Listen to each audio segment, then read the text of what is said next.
Ladies and gentlemen, boys and girls, it's good to see you all again. Welcome to the 2019 DraftKings Draft Special presented by Wrangler. And he's Emerson Lotzia. I'm Jessie, Coffield. These two need no introduction. We are going to do it anyway, though. We got Adam Levitan, Pat Mayo here with us, plus going to have lots more analysts here tonight breaking it all down for you. All right, we're going to tell you guys how to play along with us tonight, win some cash in just a second. But first, you two have been pumping out rankings, previews, mock drafts for weeks here. So, Pat, I want to start with you. Who do you think the Cardinals are going to take number one overall? It's got to be Kyler Murray at this point. Like, everyone has kind of talked about it for ages now. Now, the closer that we get to the draft, everything that we're seeing online is just pointing towards Murray. He shows up, he's smiling, he's wearing a pink suit. It doesn't look like a guy who's not going number one at this point. He knows what's going on. And his relationship with Cliff Kingsbury's got to help too, right? Both handsome fellas.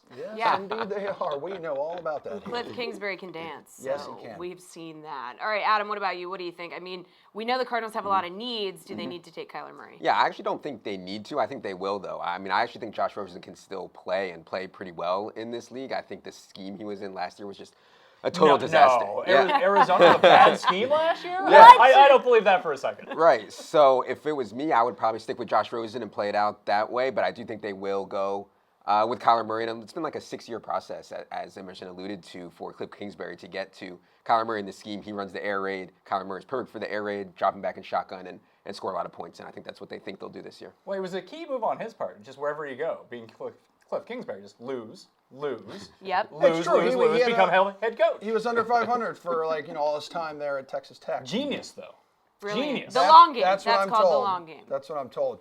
You guys are going to be with us throughout the night. Hopefully you guys at home will be as well, because there's a chance for you to follow along and make some cash. All you got to do is nail down the first 15 picks here of the draft tonight. Here is how to play the Wrangler Draft Challenge. Cash prizes here. Now, once the draft kicks off, you can follow along on the DraftKings app and watch your points just pile up. Maybe your pick wasn't a perfect fit. Don't worry. You'll still be able to rack up the points. If a player you selected is drafted one pick before or after your prediction, you'll get 50 points.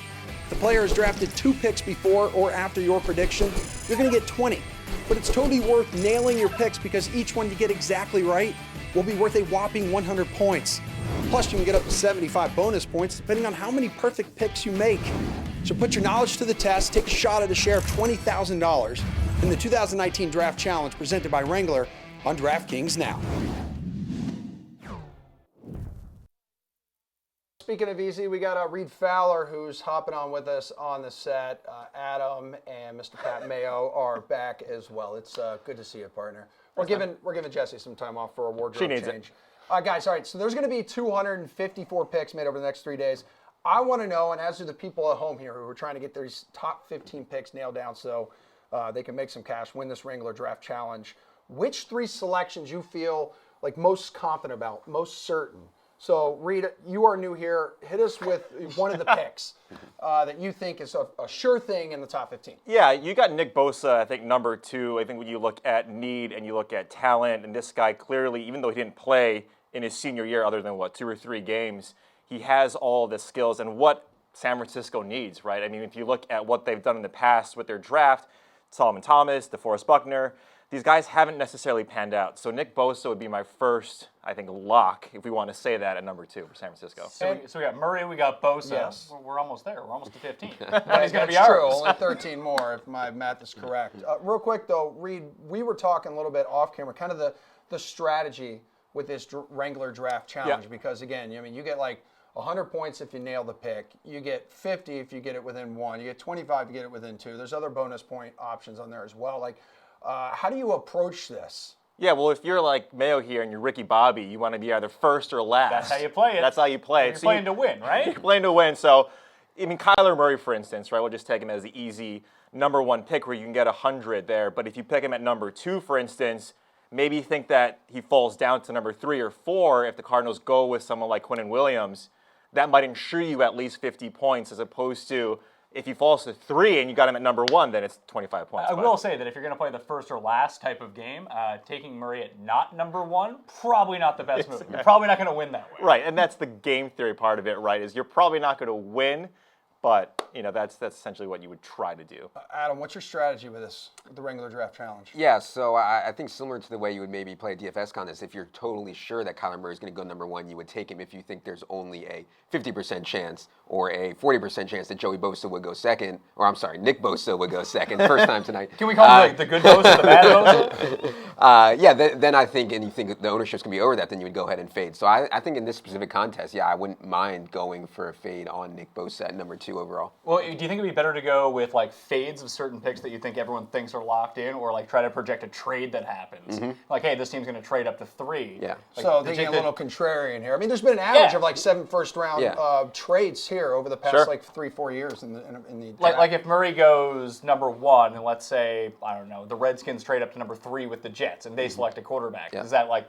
create a chain effect where someone else trades up to get a quarterback? And is that how you want to play it? I mean, probably not, but hey, it's an option. It's true, and there have already been some reports out there. The Jets may be looking to kind of bounce around. Steelers Oh, possibly. the Jets don't know what they're doing. Yeah, well, same story every year, I guess. Steelers looking to possibly get into the top 10 as well. But Pat, is there who is close to a sure thing here in the top 15 for you? I'm with Reid. I think Bosa at 2. If Murray goes at number 1, Bosa at 2, and then it's kind of a free-for-all. I don't think that Quinnen Williams will go number 2. I think he probably has a better chance of going number 1 than number 2 at this point, based on what the Niners want to do on their defense. So once we get to number 3, that's a pick that could be traded. Who knows what the Jets are going to do?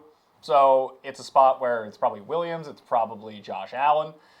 That those aren't really guaranteed type of picks. That's where you can start making your bones. If you have a good feeling about those at 3 and 4 and 5 and how that ripple effect plays out, I think you want to lock in your first 2 and just make your odd choices from there. What about you? Yeah, I'm going to go to the number 5 pick with the Bucs, and I think they're going to go with Devin White, the linebacker at LSU, and they let Quan Alexander go. They had just such a wretched defense last year, and I think just the speed that they'll have at the linebacker position once they add Devin White there, and an ability also to defend in that division with Alvin Kamara, with Christian McCaffrey. I mean, you need fast linebackers, so I think that really fits need, and he's a heck of a player, and I think he deserves to go in the top 10. And I don't say that often about inside linebackers. It's not really a high-value position in the NFL, but I think the Bucs are going to go there at number 5. Well, yeah, C.J. Mosley, who just had signed a huge contract with the Jets, and you kind of saw this with Roquan Smith last year, right? He didn't go that high, but especially at that defense. We're looking at DFS or just fantasy in general. That's what we attacked. We attacked that conference, almost every single week. In Tampa Bay secondary, you can go down that entire line. I mean, defensive line is probably the only position of strength with Tampa Bay. Is they have Vita Vea from last year. Gerald McCoy is probably still going to be there. Secondary is pretty disgusting right now. Yeah, and they were banged up with injuries. I mean, they have some guys that they drafted obviously last year, but when you just look at how many points they gave up, that was a clear spot that we were attacking last year. I think that's a possible trade down spot with the Bucs, just because they have so many different needs. Like they could be one of the teams that drafts a running back in the first round. I was going to say, they need a running back. They need some kind of pressure taken off Jameis Winston on the offensive side. But if that's the case, they could use offensive line help. They could use defensive help. And if you can parlay pick 5 and do a pick in the middle tier, get one of those 5 offensive linemen who you can use, and then another pick in the second round to either get a guard or get someone else in defense, maybe in the secondary, maybe a safety drops, and that's who you take. Just leverage that 5 pick into. You need more than one player for the Bucs. Looking at some of the mock drafts and some of the articles that you guys wrote up for DK Live, it doesn't seem like there's going to be a lot of offensive firepower here in the top 15, Adam. Yeah, I mean, the strength of this draft is pretty clearly interior defensive line and edge rusher. I would say maybe 6 or 7 of the top 10 picks will probably be in that range, although I could see a lot of teams trading up for quarterback. I mean, every year we sit here and we talk about the most talented players, but then teams start trading up for quarterback because it's such an important position. So it wouldn't surprise me if, I think Pat mentioned already, Redskins coming up for Dwayne Haskins or something like that would not surprise me at all. Yeah, well, isn't Snyder's kind of stirring the pot in Washington right now, isn't he? Got to do something. You got to do something. If you're going to be 2-14 this year, you got to create some interest in the team going. You got to sell those season tickets. Yeah. You expect pretty defensive heavy? I would think, at least through the first half of the draft, because then we get into a situation where Carolina comes up, and then Indianapolis comes up, and Indianapolis can do a bunch of things. Carolina's probably going to draft an offensive lineman, and then you have the Vikings, they'll probably draft an offensive lineman. It's the receivers that I'm super curious about. There might be none in the first round. There could be 5 in the first. Remember that happened, 2-3 years ago? Mm-hmm. And all of them turned out to be absolute garbage. But they all just started going one after another. I think Green Bay, I think they're pick 12. Yes, they are. They're very interested because they have the pick at the back end, too. So do they go with tight end there?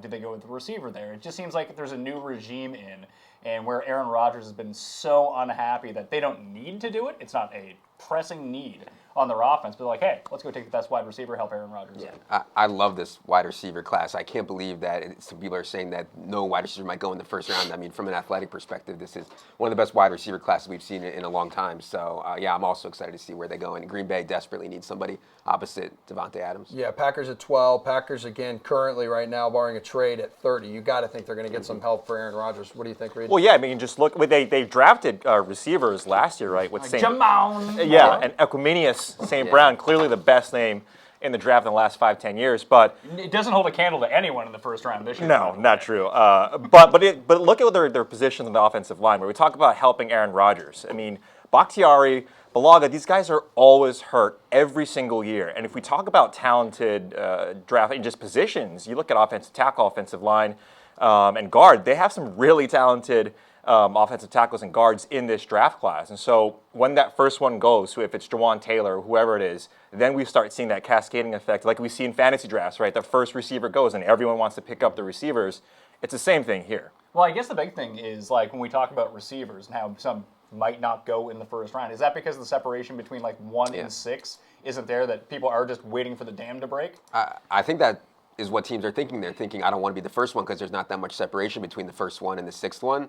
But then you might just miss the entire. You might miss the whole thing, right? And that would concern me. So yeah, I think maybe we'll see more wide receivers go than people think in the first round. It's also the way I think the game is going right now. I mean, you need these edge rushers. You need these like linebackers who can get to the quarterback because it's become such a quarterback-heavy league, right? Yeah. Yeah, I mean, there's so much talent at the edge position in this draft. So I don't fault teams in the top 10 for going edge, but yeah, I think the wide receiver class is going to be really, really good when we look back in 3 or 4 years. Someone posed this question to me the other day. I saw it kind of out in the ether. If you knew you could draft a fullback that was a guaranteed Hall of Famer, where would that person go in the draft? I wouldn't draft him. There's no room for fullbacks in today's NFL. Yeah, I mean, if you're going to win in today's NFL, you don't win by running the football ever. So I don't see how you could take a fullback. That'd be crazy. I kind of feel the same way. Yeah. I mean, you look at like Todd Gurley doesn't really have a fullback, right? They're usually throwing him out there in single. Well, in the last 5 or 10 years, who is the best fullback? Lorenzo Neal, right? Like, how effective was he for? James Devlin of the Patriots. Yeah. Or okay, this is of course, Adam Kaufman's out there smiling. Yeah, seriously, right? But like you're right. I mean, how much of it was Eddie George's success because of Lorenzo Neal? I mean, I think when you look at the game now, is that the contrarian play? Well, like you can easily pass, but the Patriots don't pass. I mean, it's not rocket science that this is how they win. I mean, I have no idea where you would draft a fullback, and even a Hall of Fame fullback, what are their stats, right? Like, there's no quantitative, this is how many pancake blocks that gets you into the Hall of Fame. I guess so. I think it depends on who the running back is behind you, too, in Yeah. conjunction with the offensive line. So if you have Lorenzo Neal, and he's out there just clearing lanes for LaDainian Tomlinson, and Tomlinson's Or just Natron LaDainian Means. Tomlinson, Natron Means. then he's just gone. Who cannot afford? No team can really afford to screw up the draft. You don't really know how all these guys are going to pan out for a couple of years. But 1 through 15, you finish in the bottom half of the league. Who can't afford to screw this up right now? Pat? Arizona. If they draft Murray and he's terrible, like they're done for another 10 years. Yeah, and then they've got to figure out what they're going to do with Rosen as well. So like, if Murray's not good this year, they just say, screw it, let's draft another quarterback next year. Does he have more like positive, more upside than question marks in your opinion, Adam? This system that they play in Oklahoma is so quarterback friendly, and that's not to try to take anything away from Kyler Murray, but it just gives me some pause with a lot of these Oklahoma guys. Like, I don't think Marquise Brown is as good as maybe other people do, just because people are just erupting in this Oklahoma offense like crazy, and I think we'll see Lincoln Riley, their head coach, kind of get into the NFL and do his thing there too. So I have some questions about Kyler Murray, but I'm not going to worry about the Josh Rosen thing if I'm the Cardinals as much. I think if you actually believe that Kyler Murray is the man and he's better, then Josh Rosen is sunk cost and it's over and you just got to move on. Yeah, there's been some reports today that the Cardinals could draft him and look to trade Rosen possibly on day 2 tomorrow. So. But for now, let's go to Adam Kaufman. He's in our social media center. He's pretty good at stalking people online, so we figured why not put him in this situation. He's going to be looking at fan reaction, what some of the players are saying throughout the night. AK, take it away, buddy. Gentlemen, hello. First we have to address this James Devlin thing. 4 touchdowns for the Patriots over this past season. I think, fullbacks can have success, Mayo, in today's NFL, or Levitan or whoever the hell said that. But let's take a look at what's going on social media We are rapidly approaching, of course, the start of this draft, 15 minutes away. So that'll be exciting. Inevitably, Kyler Murray will go number 1 to the Cardinals, but we'll see. We'll find out in about 25 minutes because, pointlessly, even though they know exactly who they're going to take, they'll use their full 10 minutes and milk the process. And if we're lucky, keep things really interesting and maybe try and trade Josh Rosen. But there are some different things on social media that we're keeping an eye on. Another quarterback who could be, drawing interest elsewhere anyway. We see a tweet here. Dwayne Haskins, Joseph Miller, whoever the heck this is, as you can see on his bio, Radford alum, so hey, congrats to you, good education. Anyone else notice that Dwayne Haskins' mom was wearing a Redskins jersey when they cut to him at his house in Maryland? I think she just gave away that he's staying home and playing for Washington, which makes me wonder, this is where you're supposed to cut to me, huh? Maybe? Look, I don't know. I don't know if he's going to go there. Here's what I do know. Redskins are picking at number 15. Dwayne Haskins, if he's going to go to the Redskins where, his mom wearing the jersey and they moved to Potomac, Maryland when he was in 9th grade after he was born in New Jersey, there is that interest in being at home. They're going to have to trade up, going to have to move up because the New York Giants supposedly have a huge crush on him, and they drafted or will draft at number 6 if there isn't a trade. So again, the fascination with Haskins, they're going to have to move up if they want to get him because he's going to go higher than 15. And by the way, as good as he was in his 1 year at Ohio State as a starter, and he was terrific, he's incredibly accurate, 70% completion rate through 50 touchdowns, only 8 picks, about 5,000 passing yards. He's also incredibly slow and can't jump high. His measurements at the combine, not very good. But also on social media, because this is relevant, anytime you can talk about Tom Brady, the GOAT, this guy, the GOAT for the Patriots and all of those championships, he was drafted 199 way back in 2000, and he knows that doesn't matter if you're drafted in the 6th round. Doesn't matter where you are because you can still be the greatest of all time. He tweeted a series of tweets. Good luck to everyone waiting to hear their name called tonight. Remember, there's more than just going in the 1st round or the 2nd or the 3rd. You get it. You can go in the 6th round. You can still be the GOAT, the greatest of all time. So that's, again, a number of among the things that we are going to keep an eye on as things go. Who's going to be the next Tom Brady? Spoiler alert, there won't be another Tom Brady. But it's okay. There are other guys who are inevitably going to be passed over in the first couple of rounds, and we'll find out about them. Maybe it's tomorrow in the 3rd round. Maybe it's Saturday at some point, all the way through the 7th round. Somebody is going to jump up and stand out, and some of these guys in the 1st round here tonight are going to bust. That is how this process works. It's a little bit of a crapshoot. One guy who wound up going in the 2nd round with the Green Bay Packers, number 48 overall, and just had a hell of a time overcoming all sorts of different things in his life to get to that point where eventually he won a Super Bowl against those very same Patriots, albeit with Drew Bledsoe, quarterback Leroy Butler of the Packers. I had the chance to catch up with him earlier today in this very same space, albeit with a different background, and he said just the emotions on draft day, priceless. When that phone rang, you get into the 2nd round, 48 rolls around, phone rings, you get the heads up, you get the call, you're going to the NFL, you're going to the team you wanted, you're going to Green Bay. Yeah. All of a sudden, I imagine you start to think back to your mom telling you, hey, you can do whatever you want to do. You think back to the club feet, to the braces, to the wheelchair, to all of it. As it all kind of just culminates with that moment, what was that emotion like? That's a good question because when I got, first of all, when the 1st round or towards the end of the 1st round was on, I didn't get a phone call. I thought something was wrong. My sister was on the phone. And we don't have 3-way calling, so it was busy. So you got to yell, get off the phone. I know I'm a Christian young man, so I can't repeat what I told her, but I said, you got to get off the phone. She hangs the phone up. True story. The phone rings. It was Lee Rimmel from the Green Bay Packers. And I was all excited because as you just indicated, all of this is coming down at once. Just like, oh my goodness, I don't want to say nothing crazy, but he was like, do you have any questions? I said, yes, I do have a question. Where's Green Bay? He was laughing. He said, I'm going to put Lindy and Fonte on the phone. I was the head coach. He said, what do you mean? I said, don't you guys play in Milwaukee? He said, yeah, sometimes we play in Milwaukee. But Green, he said, don't worry about it. We'll send your ticket to get here. We're glad to have you. Dick Duran was my position coach. He got on the phone. I felt numb. And I just remember the girlfriend I had at the time. I remember her and my brother having a conversation, my brother Michael, and she was telling him all the teams that she wanted me to go to because of shopping and weather, of course.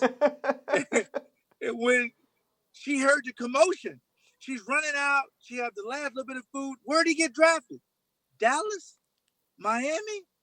Tampa Bay? New York? My brother, like a game show host, he goes, nope, he's going to the Green Bay Packers, and it's in Wisconsin. She paused. And she said, Green Bay? Oh, my goodness, my refrigerator's not that cold. We're going to die. I was going to say, I could just imagine her saying, I'm not going to any frozen tundra. No. I'll never forget that. It was amazing. And when I went there May 2nd for the press conference thing, I think it was like 20 degrees. And I said, nice man, preview. It had to be 1,000 people at the airport. I said, do these people have jobs? What's going on? I'm just a second-round pick. What's the big deal? But the fans have loved me ever since. That's why I stayed here my whole career. Think you know which players are going where in the draft? Put your money where your mouth is. Play for free in DraftKings' first ever draft challenge presented by Wrangler. All you have to do is enter the contest on DraftKings and predict who the first 15 players selected will be before the first round begins on April 25th, and you could win some big-time cash prizes here. Now, once the draft kicks off, you can follow along on the DraftKings app and watch your points just pile up. Maybe your pick wasn't a perfect fit. Don't worry. You'll still be able to rack up the points. If a player you selected is drafted one pick before or after your prediction, you'll get 50 points. If the player is drafted 2 picks before or after your prediction, you're going to get 20. But it's totally worth nailing your picks because each one you get exactly right will be worth a whopping 100 points. Plus, you can get up to 75 bonus points depending on how many perfect picks you make. So put your knowledge to the test, take a shot at a share of $20,000 in the 2019 Draft Challenge presented by Wrangler on DraftKings now. Thank you, Virtual Emerson. That was the How to Play video. Now, welcome back to the DraftKings Draft Special presented by Wrangler. As you can see, some new guys on our panel here. We got Alex Jankowski, Steve Buchanan, Julian Edlow joining me now. So, guys, what everybody out there on the interwebs is trying to do is figure out who is going in the top 15. Now, easier said than done, right? Tell me about the 3 guys you are so confident in. You know they're going in the top 15 no matter what. Julian, start us off. Your first pick. Don't give me all 3. Yeah, so, I mean, we know, obviously, Nick Bosa is going to be a guy that we're going to hear his name called tonight, and I'm really confident that he's going to wind up going in that number 2 spot, most likely to the San Francisco 49ers.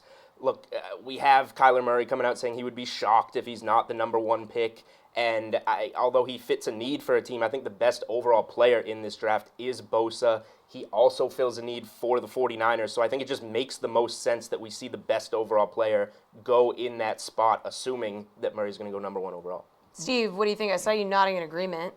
Yeah, not a bad take, but, a safe one. Okay. Per usual, Julian's going to play it safe. Let's do something a little different. Okay. Go for it, TJ Hawkinson going to the Jaguars. I absolutely love this pick, and this is something that the Jaguars need to do. They invested in Nick Foles. This is a guy they're going to be relying on for the next few years. Hawkinson is the total package at tight end. He's an amazing receiver, great blocking skills. This is somebody who averaged 11.5 yards per target last season in his junior year. I think he's a lock to go with the Jaguars, and that's something they're going to be reliant upon. He's just an all-around amazing player. Dude, you want to talk about safe? Hold on. So a little bit earlier, whenever all the players were walking out onto the stage, they're going to be in the green room tonight, and everyone has, shiny shoes, great watches, great tuxes, and then TJ Hawkinson walks out looking like, Men's Warehouse just walked out. Yeah. Straight tie, and that's it. Yeah, that's He looked fine. like his mom dressed him. You know what? He lets his play on the field do the talking. He doesn't need no flashy outfits or anything like that.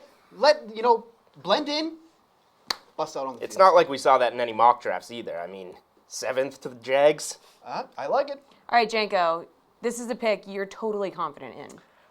So I'm pretty confident that the Giants are going to go for a quarterback, and I think it's going to be Daniel Jones. I think they take him at 6. I know a lot of places have them waiting to take him at 17, but look, if you like a quarterback, you do not wait very long to get your quarterback. You need to get him early, especially if we see maybe Haskins go in between there, maybe Drew Lock going to the Broncos. Then all of a sudden that run of quarterback start, people are going to try and get in front of the Giants at 17. So I understand they have a lot of needs and that there's probably going to be better players on the board at 6, but if you're looking to get Eli's replacement maybe in the next 2 years, I don't know. They seem to think he can play forever.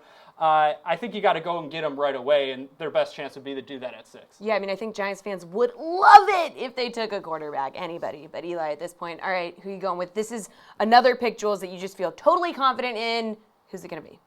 And this works perfectly because it's not necessarily a name, but I just think that the Giants are going to flip that order and take, whoever they think can help their team most that is not a quarterback at number 6 overall, and wait and kind of play it out and use that 17th pick or wherever their first rounder may fall to address the quarterback position. And it makes a lot of sense to go after the quarterback that you want because that's the most, important position on the field, obviously. But if you can get a better player that's going to help your team more at number 6 and still have a shot at Daniel Jones or a shot to move up for him, or the guy that they may want that we don't know about, at another spot, whether it be 17, moving up to 14 to jump Washington, who might take somebody at 15, whatever it may be, I just think they flip that order and address another need at 6 and then go quarterback with their second pick. Is that crazy, Steve?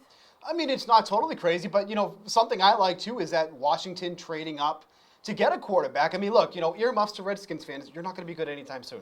So if you're going to start rebuilding and you're going to start bringing your team back up, a great place to start is with the quarterback. You want that guy who's going to run that offense and run it efficiently. So I think trading up Washington, I think that's going to be something they're definitely going to do. There could be a lot of trades in the first round. I think that's something we've definitely been hearing about, and I think they're going to be one of the teams involved. Well, and especially, too, Daniel Snyder apparently taking over the decision-making here. Yeah. What we know what happened last time. That always works out. But to Julian's point, the last time, that was trading up to get Robert Griffin III second overall. So giving up a haul for that. All right, we got to roll through these kind of quickly. So let's get the one you're most sure about, another one.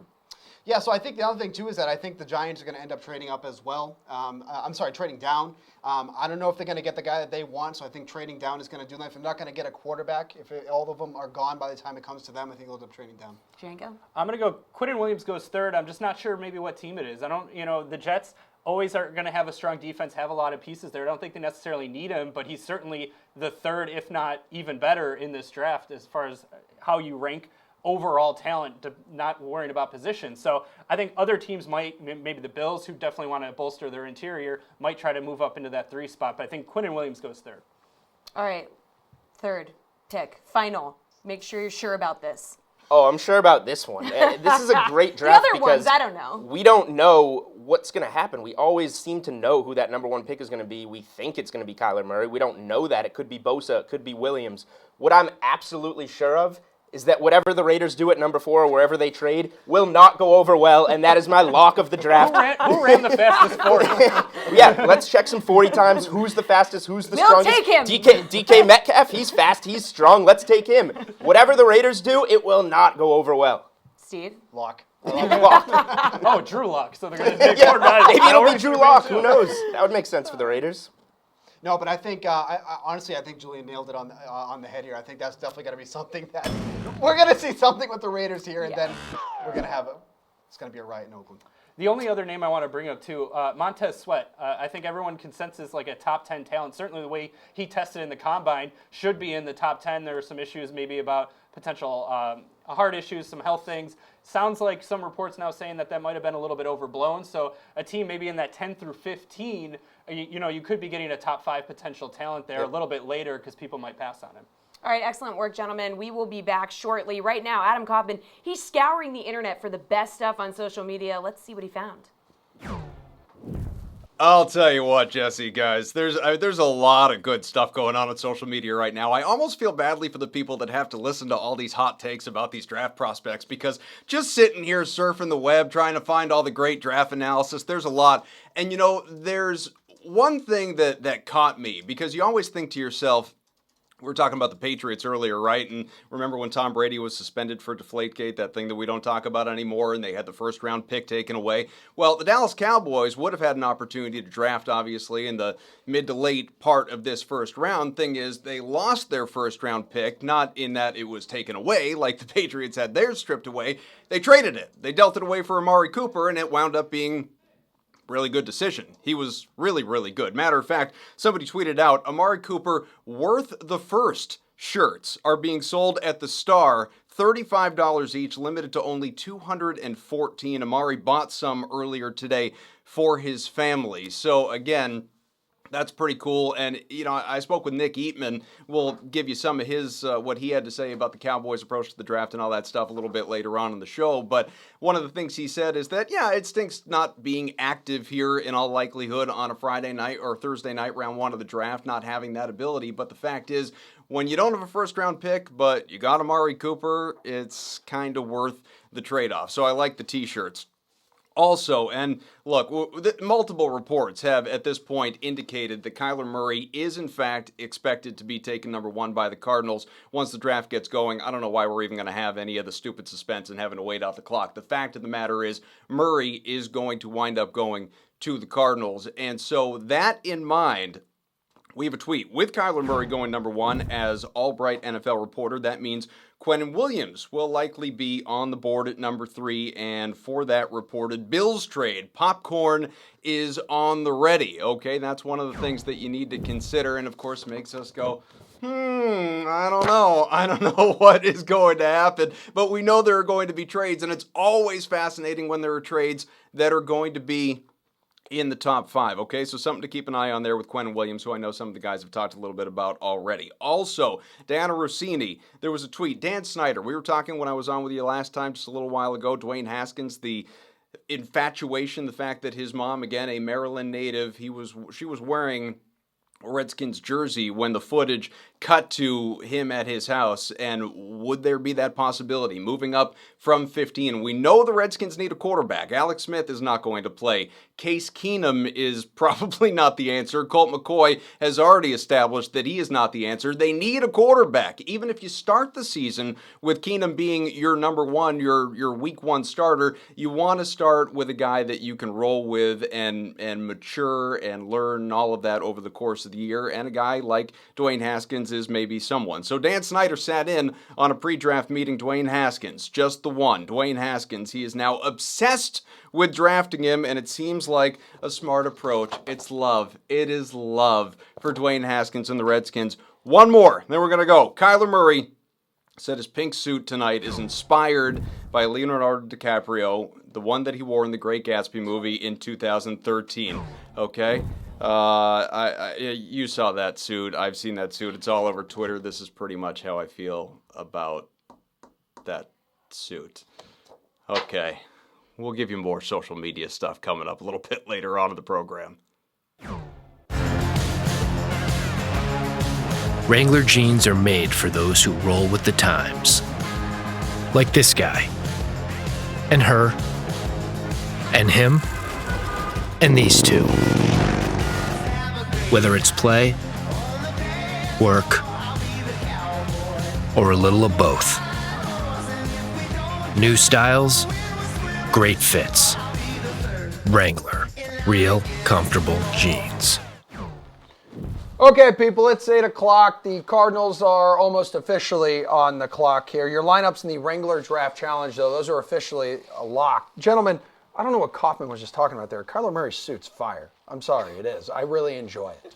I think that was the wrong use of the poop emoji. I thought that was a self-portrait. Right there. Boom. We were waiting for that. That was a setup. Yeah, you referenced it earlier. You like it. It's a fan. You don't think that Come on, I would be wearing I'm the just pink gonna suit? say. Come on. We watch your videos. We know what you wear. The closer I can get to Jeff Daniels and Dumb and Dumber, the better I'm doing. All right, so friendly reminder, everyone. Each team has 10 minutes in the first round. Those will likely speed up as the draft moves along. Unless there is NFL steps in and say, hey, you know what? We got more commercials to sell. Okay, yeah, they could take do your that. time with Or the picks. maybe if one team decides to pull a Vikings for him back in the day. Yeah, and just decide not to not pick at all. We have a guy in our fantasy league like that. He's missed his pick. Maybe you should kick him out of your fantasy league. I don't know. He's like dead money every year. He's the guy that you want in there. All right, so Pat's back, Reid's back, Adam's back. I got a question here, Reid. I'll start with you. The team with the most to gain is? Well, I mean, if you look at the Raiders, they got 3 picks, but I'm going Green Bay, to what Levy was saying. I really like their positions there. They got a lot of spots to fill. They go offensive guard, offensive line. I think when you're in that division, when you have Aaron Rodgers, how much time do you have left? We like to say these quarterbacks, like the Mannings, right? Like Tom Brady, these guys can last forever. Drew Brees, but I really think that the Packers have the most to gain with where they're at in the first round. Yeah, and you can see on your screen some of the key departures, what they actually need, lots of help possibly for Aaron Rodgers. What do you think, Pat? Team with the most to gain? I think it's the Niners, actually. It looks like Seattle, I mean, it's hard to say if Seattle's ever going to take a step backwards. They could do things fundamentally wrong, run a terrible offense, lose all their defensive players, and still make the playoffs somehow. I guess Russell Wilson is just that good. So you lock him up, everything's good to go. But with Jimmy G coming back, with Jerick McKinnon coming back, adding Tevin Coleman to this offense, and year 2 of Kyle Shanahan as well, just to get everyone up on the same page. We even saw that in Atlanta, like when they really broke through. It was year 2 of Kyle Shanahan with Matt Ryan, everyone getting acclimated with that system. You put an impact defensive player on that team, if it isn't Nick Bosa, and you have a genuinely terrifying defense, you'd have to think the Rams take a step back a little bit. I mean, there's a bad track record, unless you're the Patriots and you're the Super Bowl loser, you tend not to play as well the next year. If Seattle comes back a little bit, Arizona looks like a dumpster fire, that it is the Niners that could really, everything that we projected onto the Niners last year, where everyone said they're going to be the breakout team, that could just happen this year. Yeah, 4-12 last year. Tough break with Jimmy G getting injured early on. Tough break, but he gets hurt early on. At least he didn't get hurt in like week 15. At least you get the second pick. We're still dealing with like rehab and all that stuff at this point. Adam, team with the most to gain. Yeah, I'm going to go with the Vikings. I think the Vikings are really close to being a Super Bowl team. They have just absolutely loaded roster at almost every position except for offensive line, as we already alluded to. If they can get that shored up in this draft, man, I mean, I think they have a chance to be one of the favorites in the NFC. So, yeah, I think the Vikings, I know they don't have a lot of picks. I know they don't pick high, but I still think they have a lot to gain here tonight by spending their picks the right way. All right, and looking at this draft as a whole, Pat, what about some under-the-radar players who are catching your eye? It's really tough to say. I'm very curious to see where Hollywood Brown goes, mainly because it's his name. It is a fantastic name. I mean, just think about the marketing that could go behind that. He needs to go to the right place. He needs to go to the right city, and someone who's going to embrace that. But if he falls to the end of the first round, there's going to be a receiver there sitting.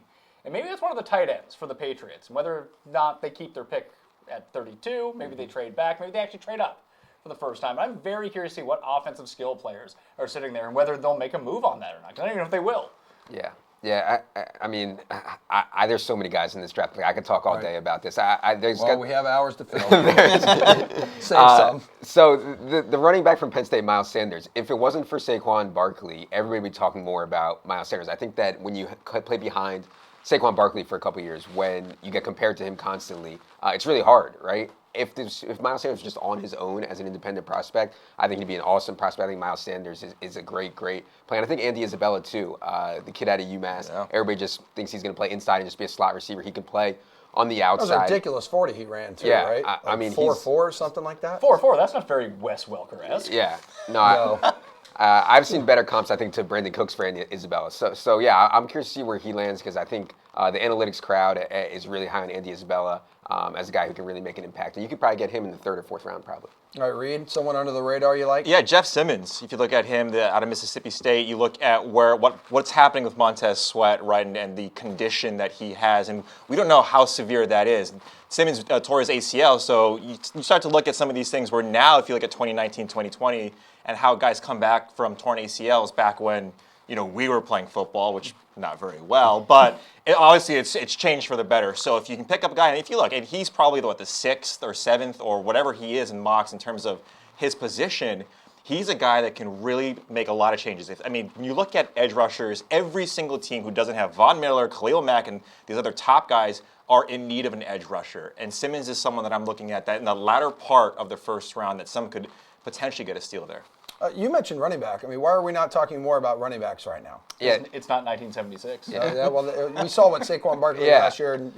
I just think it's a bad class. From an athletic perspective, this class is some of the worst we've seen in the last 5 years. There's not a lot of good running backs. I think Justice Hill is a prospect. I think Damian Harris could be a prospect. I mentioned Miles Sanders, but Josh Jacobs might go in the first round. But overall, it's just not a very good class, and I think that's just why we haven't heard a lot about it. Okay, so the Cardinals just about ready to get on the clock here. For now, though, we're going to toss it back over to Adam Kaufman in the social media center. I'm sure he has more emojis for us. Do you? Show us. No. No, I don't. Not yet. But eventually we will have those in time. Right now, just like you guys, we're kind of playing the waiting game a little bit. We're waiting to see exactly when the Cardinals are going to use that first pick. Again, widespread expectation is that it's going to be Kyler Murray going at number 1. The really interesting thing that I wondered kind of going into this draft night is in the remote chance that it wasn't going to be Murray at number 1 and Cliff Kingsbury, the new head coach there, didn't have that infatuation, that crush on him, is how far would he slip if he didn't go to the Cardinals ultimately? And, I don't think we will find that out because he is going to go number 1. That has been the widespread report. The really funny thing to kind of watch, unfortunately I can't show these to you, but I've been enjoying them, are just some of the team reactions, some of the GIFs or GIFs, if you'd like to pronounce it that way, that have been sent out as the draft has gotten underway. A lot of people, one of the team accounts put out the Michael Jackson with the popcorn eating. It's like, all right, let's go. It's showtime. You had the Cleveland Browns with the Mr. Bean looking at his watch. Only 23 hours until the draft because, of course, they don't have a first-round pick. So some of the different things that we are keeping an eye on as we wait for that first pick to go. I can tell you one thing is very clear on social media. Everyone who made the trip to Nashville, that is not us, really enjoying the scenery. So maybe just a little note to DraftKings. I don't know where the draft is in 2020, but maybe we could roll there the next time. Just something to consider here, okay? So we are going to continue to hit you with all sorts of terrific content, of course. And first, though, we're going to go back to Jessie and the panel, give you more information, I promise. Next time around, we'll give you a lot more from the social scene. Right now, though, it's a waiting game.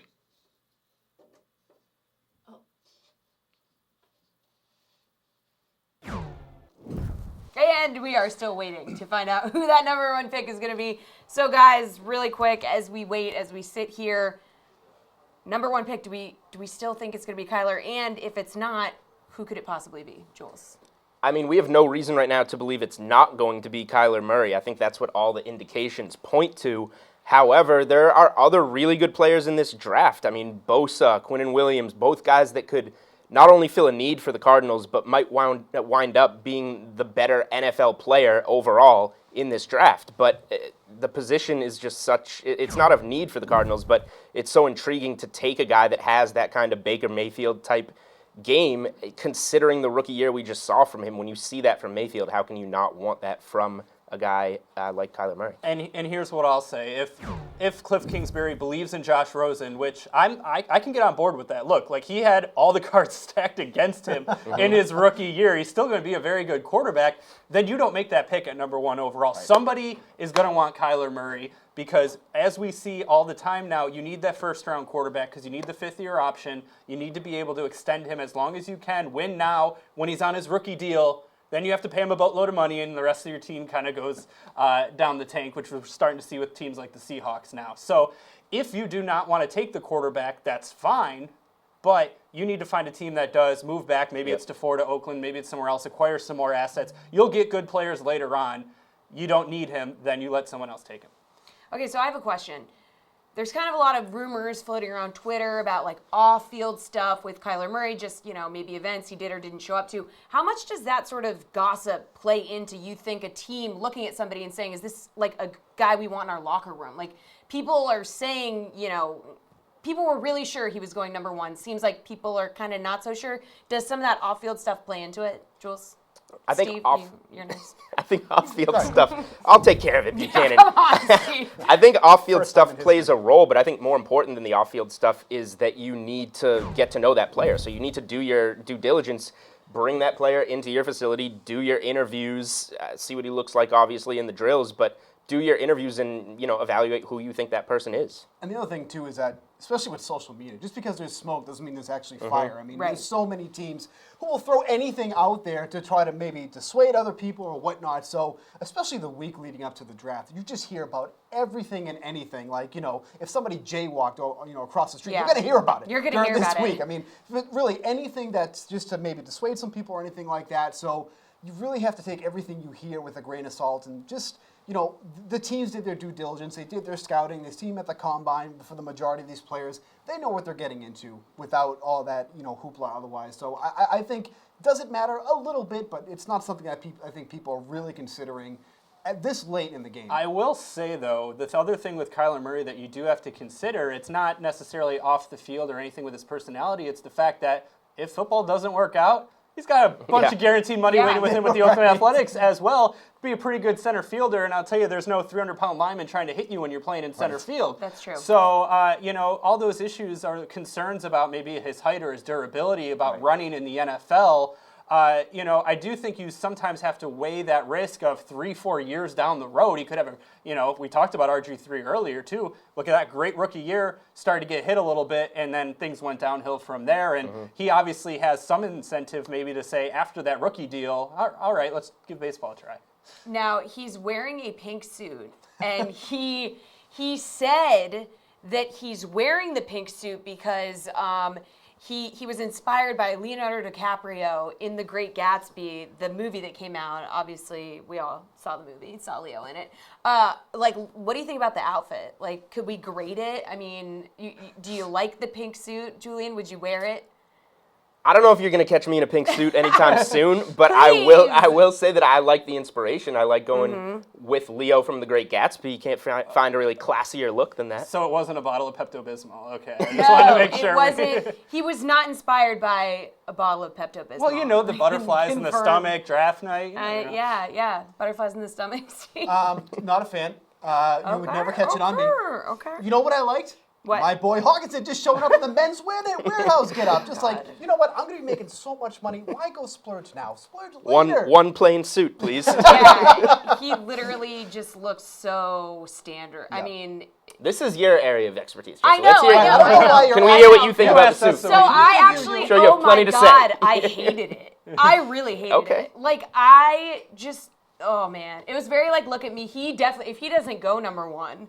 Like that's just then the pink suit doesn't look quite as good. Yeah, the pink suit doesn't look quite as good if you don't end up going number one. I would agree with that. Yeah, and the Cards are now officially on the clock, so we're just sort of sitting here waiting. So does anybody have anything they want to talk about, Anything you're feeling before the number one pick officially comes in? Well, obviously, too, what this is going to show is how they feel about Josh Rosen. I think that's the biggest thing that's going to come out of this is what the Cardinals feel about Josh Rosen. I mean, obviously, he's just fresh off of drafting him last year.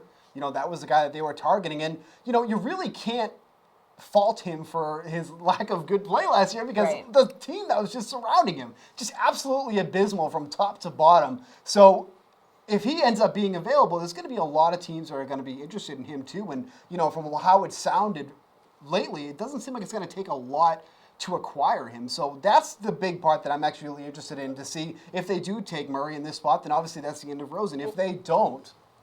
Well, that's kind of why I'm thinking it might be Nick Bosa here because they may technically have just started to be on the clock now, but they've been on the clock now for weeks, if not months. They've known that they're going to be picking first no matter what. They've known that Kyler Murray's out there. They've known Cliff Kingsbury is their coach now for some time too. So they've had plenty of time to evaluate the situation, put out feelers for offers for Josh Rosen as well. And if it's reported a third rounder might get that deal done, then why hasn't it been done yet? I think there are a lot of teams that would be chomping at the bit to take a guy like Josh Rosen for just a third-round pick. And so here's another thing. Like you say, if the Cardinals believe in Josh Rosen, then why make the pick with Murray? Go with somebody else, make a deal for the pick. Well, they might believe in Rosen, but they've had so much time. As you said, they've been on the clock for so long. They might believe in Murray now, more by now, and they've had so much time to line up these feelers for what they can do with Rosen. So maybe they like Rosen a lot. Maybe they're asking a high price for Rosen, but they just believe in Murray more, and they're trying to find out what's that team. Can they make a deal with the Giants? Can they make a deal with the Redskins, Oakland? What would the other team be? I was going to say, I mean, if they go with Kyler, where do you think Rosen could land? Where do you think, Steve?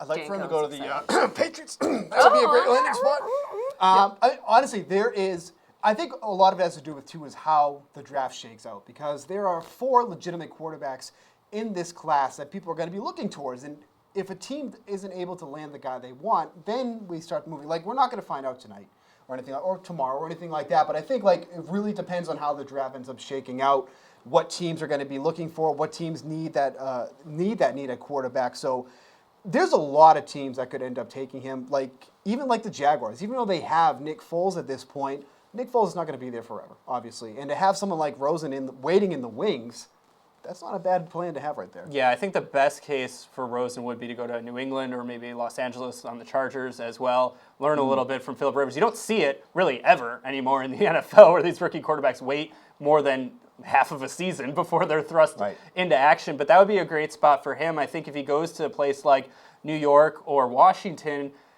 he's kind of put back into the same situation he was in Arizona, and he's not the natural playmaker that Kyler Murray is. He's a very cerebral quarterback, is great at picking out the weapons when they're around there and when there are weapons. The issue, though, as we said in Arizona, a dearth of weapons, and then an offensive coordinator who wouldn't throw the ball to David Johnson, the one guy who you thought could be a safety valve for Rosen. All right, guys, we still have some time here, so we're going to throw it over to Adam Kaufman for a quick update on the social scene. Throwing it over out of boredom, are you? Listen, I respect it because we're all right there. Emerson, whoever, they wanted emojis before. I'll give you emojis because this is absurd, okay? Alex Jankowski was just talking about this. The fact of the matter is, Cardinals have known they're taking the number 1 pick for a long time. It was never going to be traded. Who are they going to go with? It was never really in debate. It was always going to be Kyler Murray. So as we still wait for another 3-4 minutes that they are on the clock, because for some reason, mercilessly, they want to drag this process out. At least Twitter has been entertaining in this regard. The constant, I am tired. This is boring. Can we get on with it? I want to cry. I'm screaming. I'm angry. Please, let's just hurry up. Let's get to it. That's at least funny for me. It's entertaining for me because everybody is out there just complaining when they're not booing Roger Goodell, which again, that fits the smiling, laughing, crying face, whatever. It's going to be Kyler Murray. It is going to be Murray. And then eventually, he's going to make his dough. He's going to be like John Malkovich and Rounders that paid that man his money. It's a bad impression. Ben Bolin, our pal from the Boston Globe, he tweeted out, at this pace, Patriots are set to draft at 11:30 a.m. Friday. Just get it on with already. This is awful. It's awful. It's just, we feel the same way. I'm having fun. I can tweak my mock draft. Wow. I really think now I have the formula, Okay. I mean, you talk about a perfect bracket. Never happens in the NCAA. I don't think anyone's going to have a perfect mock despite the 30,000 that have been tweeted out in the past 2 days. But, you got to find some way to pass the time. There's no football on right now. I mean, I know how we all feel about baseball. We love, America's pastime, but that did not sound very convincing, Janko. We all love America's pastime. Okay. I mean, hey, America's pastime versus America's spectacle, which is the NFL. It's a Was it you, Julian, that tweeted today, I need a break from baseball? Yeah. But okay. 2 weeks we'll into the get season. to that later. Yeah, it's getting a little slow for me, but my Okay. Red Sox aren't doing well. But this isn't a Okay. baseball Tell show. who's not doing good already. Yeah, okay. Yeah, we got a minute and a half here before we officially have to have words. So, I mean, we still think it's Kyler. We don't know. Some trades could happen. Nobody really seems to know. I mean, that's why they're grinding the clock down here, because you want to hear every team's best offer. And when that clock is sitting at 1 minute, does a team say, you know what, we need to make something happen here and make a deal? So although the Cardinals know what they want to do, this is why they're taking so much time. So And there's QB needy teams with draft capital in Right, this draft too, definitely. right? The Giants 2 first-round picks, the Raiders 3 first-round picks.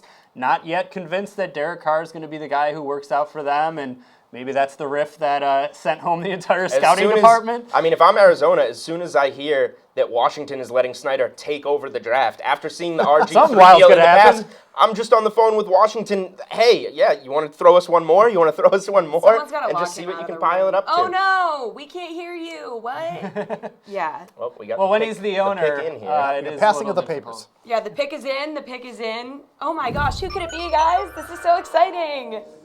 Come on. They really dragged this thing out. Well, All about the ratings. Yeah. You know, that's yeah. what it's all about. That's true. That's true. So the pick is in. We still don't know who it is. We got Kyler We got on our Kyler graphic. on the graphic. there you go. I don't know if that's confirmed yet. Still just says pick is in. We do have Kyler up here. All It is right. confirmed. It is Got it. confirmed. There it goes. All There right. it is, Kyler Murray. And now we can officially talk about Kyler Murray, fantasy quarterback. There and we what we're gonna see about him go. this year. Because let me tell you, as much as I may still have faith in Josh Rosen, there's no doubt about it. If Kyler Murray was in that offense last year, much better production because he can run. And when the offensive line is as bad as the offensive line is for Arizona, and even if they make a couple moves still in the draft, he's going to have to scramble, especially as he's kind of thrown right into the fire, is going to have to learn on the fly. He's a guy who's obviously going to be able to do it with his legs, and we saw it last year with Josh Allen, rookie in Buffalo.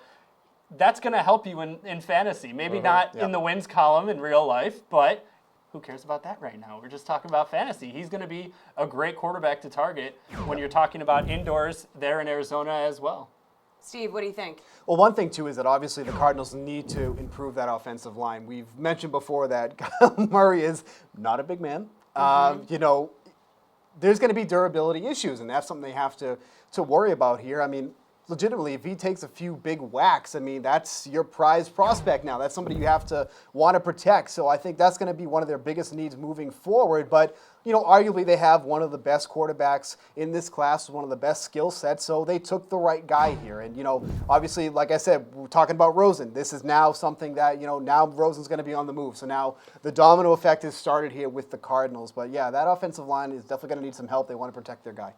Well, I mean, Rosen was always in harm's way last season. You just mentioned the offensive line. Well, it's a good thing that Kyler Murray is so fast because that's really going to help him this season. Going to have to run a lot. And like you guys said, that's going to help his fantasy value. So maybe it's recency bias, but the guy that you just keep having stuck in your head is Baker Mayfield, another guy that was off the grid and then rose all the way up to the #1 pick. And then from week 10 on, he was a top 10 fantasy quarterback last year. So Lincoln Riley making these guys quite a bit of money, isn't he? Putting them into this he's system. been doing really well for these kids lately. But you know, we don't know exactly where Murray's going to be off the bat. We assume that he's going to be the starting quarterback week 1 with Rosen moving on. But when he gets comfortable by week 4, week 5, with his running ability, with a guy like Larry Fitzgerald there, you know, this is a guy that I think can be a top 10 fantasy quarterback next year because of his legs. And we talk about Josh Allen in Buffalo. Look what he did those last few weeks of the season with his legs and then, you know, throwing some balls into the end zone too. Yeah, and Christian Kirk, I thought, showed some highlights For sure. too, some big play ability. And you look at the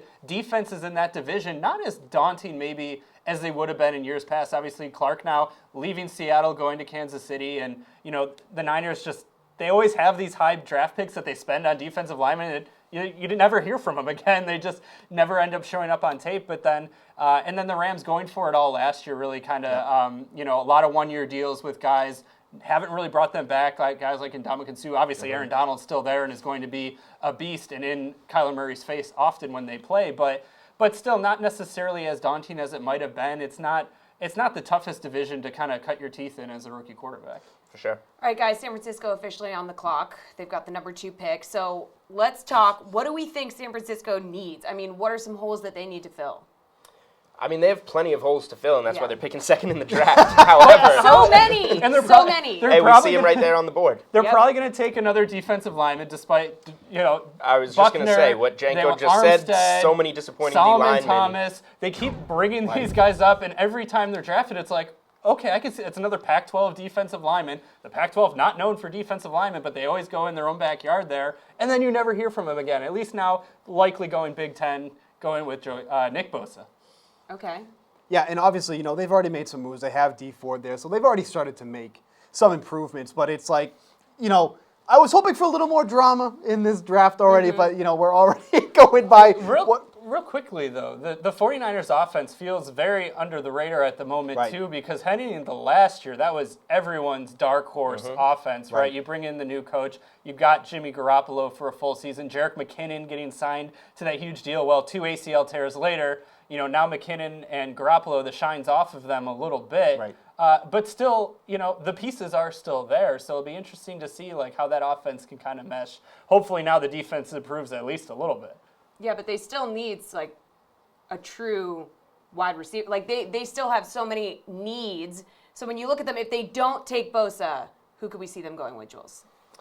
Based on, the top players in this draft, I think it would be a guy like Quinnen Williams going there. Yeah. They're almost forced into, the position that they're going to take unless they want to trade back, unless they can find a taker for one of those D linemen or shock us and a team wants to move up for a quarterback. So it seems like their hands are kind of tied here. Fortunately, it does help fill a need, but it doesn't help fill that glaring need from a fantasy perspective, whereas if this team was able to get a guy like Antonio Brown, who they were, rumored to be very much in on, we would be thinking of this team so much differently if they had a Jimmy Garoppolo-Antonio Brown combination heading into 2019. Yeah, and while this wide receiver class might not have a de facto number one who's going to come in maybe and be a stud right away, there are so many height, speed, guys that, kind of make you salivate from their measurable perspective. There's so much potential there and raw talent that you don't have to pay a price of certainly not second overall or even really in the top 10 or 15. You can wait till the later half of the first round, maybe trade back in, or wait till later on into the second round tomorrow and get a guy who's going to be pretty much on par with any of these other wide receivers from a potential standpoint, and maybe he's the one that you can transform into that superstar number one wideout. And the pick is in for San Francisco. So it looks like they decided to not run out the 10 minutes here. But I'll Steve, applause to them for that. Yeah, Steve, if it's not Bosa, who could it be? Are you still going with Bosa? It has to be Bosa. Undoubtedly. I mean, I don't know how you let a talent like that pass through. I think it's just got to be Bosa here. I would be shocked. I mean, I just said I wanted drama, but, not this kind of drama. Drama! At least especially keep it with going what now. his brother did for that Chargers defense. Right. I mean, that was a bad San Diego at the time Chargers defense that turned into a great defense. Right. Yeah, and assume. And It's then Nick Bosa. And it is Nick Bosa. It's Nick Bosa. And you assume, obviously from a health perspective, everything checked out there. Of course, he missed so much of his final year there at Ohio State. But all intents, all reports were that he's 100% and he's going to be able to step right in there and give them, if anybody else in that defensive line, that young talent can show up, then at least in the front half, you mentioned D Ford as well, they should be at least able to get after the quarterback. Kyler Murray now in that division as well. And like Alex was saying too, I mean, this team dealt with a lot of injuries. Once this team is healthy and the additions that they're already making, they're a legitimate team. I mean, that's somebody that you really have to, the buzz was on them last year before the injury started, and now I think that buzz should be coming back there. I mean, they've already made some good improvements. There's other holes that they need to fill, but I mean, who doesn't have that problem right now? So, they're becoming back into the talk of being a legit contender. People are always talking about Jimmy Garoppolo. Not necessarily for his football talent. Am I right? Okay. His fashion sense? Yeah, his fashion sense. That's what I meant. Fairly All right. handsome. Now, guys, Steve, you said you wanted some drama. Right. The third pick, there could be some drama with the Jets, right? Okay, so looking at the Jets, I mean, do we think they're going to trade? Do we think they're going to take somebody? We don't know. Jules, what's your thoughts on the Jets? What do they need? Who are they going to go with? If I was the Jets, I would take Quinnen Williams here. I think he has a chance to be the best overall player in the draft. But a lot of other teams are going to feel that way, and the Jets have a lot of needs. So it depends on the asking price for that pick, or rather what other teams are willing to pay for that pick. If they can make a move to move back and still stay within this top 10 and get another pick of value, that's something that would interest me if I'm the Jets, rather than sell all out on one pick. Although I believe in Quinnen Williams, I thought he was fantastic at Alabama. But if I'm them, I would consider drafting for that. But if you can, scatter your chips here a little bit and get a good player in the top 10 as well as something else that is going to help a Jets team that has a lack of talent, that would really interest me. Yeah, I mean, they don't hold a second rounder, so do they need to trade to get more picks? Steve, what do you think? Yeah, I agree with Julian here. I think the move for the Jets here is to trade. I mean, I think they got to trade down here. And like he said, there's a lot of things that they need. And, Williams would be a great addition to any team. It doesn't matter, where it is, but there's so many aspects that they need. I mean, obviously, they have Le'Veon Bell now. That's a huge addition. Robbie Williams is that deep threat that they need. There's Robbie Anderson. Who did I say? I said Robbie Williams. Oh, sorry. I don't think that's a guy. Great addition. But Excellent. there's so many things that they have to improve on. And I think with this pick, I think it can give them more I think it's a lot more valuable to other teams than it is to them. Yeah, I mean, but also understand, like, it takes two to tango, right? Like, Right. there needs to be a team who's willing to move up and paying the price to do so. And if that's not the case, another name I'd throw out there, too, is Josh Allen. Hashtag the better Josh Allen. The better Josh Allen out of Kentucky, a great edge rusher, can really get after the quarterback. I think interior for the Jets historically is just always a spot that they're strong at, and is still the case now. But getting after the quarterback, I mean, we don't have to talk obviously about who else is in that division. It helps if you can. I mean, obviously Tom Brady's just entering his prime, so well, Yeah, I mean, for all need we somebody know. to sack him. Yeah. Yeah, so I mean, Josh Allen's the guy that can do that. I think, his trajectory, it's a lot like Khalil Mack's was in college. Yeah. I mean, Kentucky plays in the SEC, but certainly an unheralded football school. And a guy that everybody knew game in and game out was the guy that you had to block, and the only guy that you had to block, and was still able to rack up the performances that he did. I think speaks to, the plethora of ways that he can get after the quarterback. So he's a guy that I really like. Maybe 3 might be a little bit of a stretch, but if a team's looking to move up a couple spots, maybe the Jets are saying, hey, we can do that, or we can solidify our offensive line as well and start to build around Sam Darnold. All right, guys, excellent work. But right now, we're going to throw it to Adam Kaufman, who is with his best friend, Mike Francesa. All right, welcome back here. I'm joined by Mike Francesa, WFAN's Mike Francesa, host of Mike's On. Of course, if you watch The Sweat or you follow us on the various social media accounts for DraftKings, you see this man all the time. Not that you need to know who he is. I should probably introduce myself. Mike, what do you think of the first couple picks of the draft so far? Of course, Kyler Murray was widely expected to go to Arizona at number 1, and Nick Bosa goes number 2, which makes things interesting for the Jets, right by you coming up at 3. I think the first 35 minutes of the draft should be used to torture people, okay? It is the most tedious event in the history of mankind. First of all, the commissioner comes out and gets booed more than any human in America, okay? No matter where he is. And then throws it to, doesn't matter where he is on the planet, and throws it to some likable player, hoping he won't be booed anymore. But they still boo him.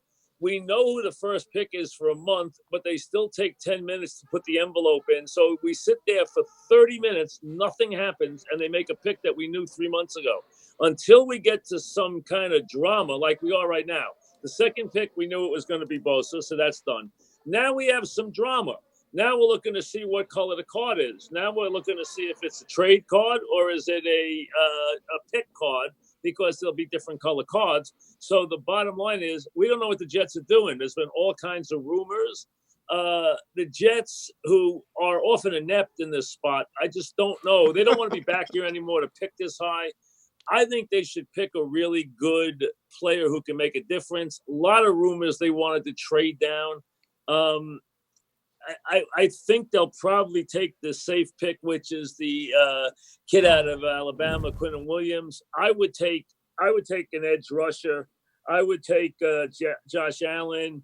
The Jets supposedly flirted with Ed Oliver. I think they're afraid of him. So I think they'll probably, if they don't trade it, which I heard they might trade it to Buffalo, which was surprising because I can't see the Jets and the Bills making a trade tonight.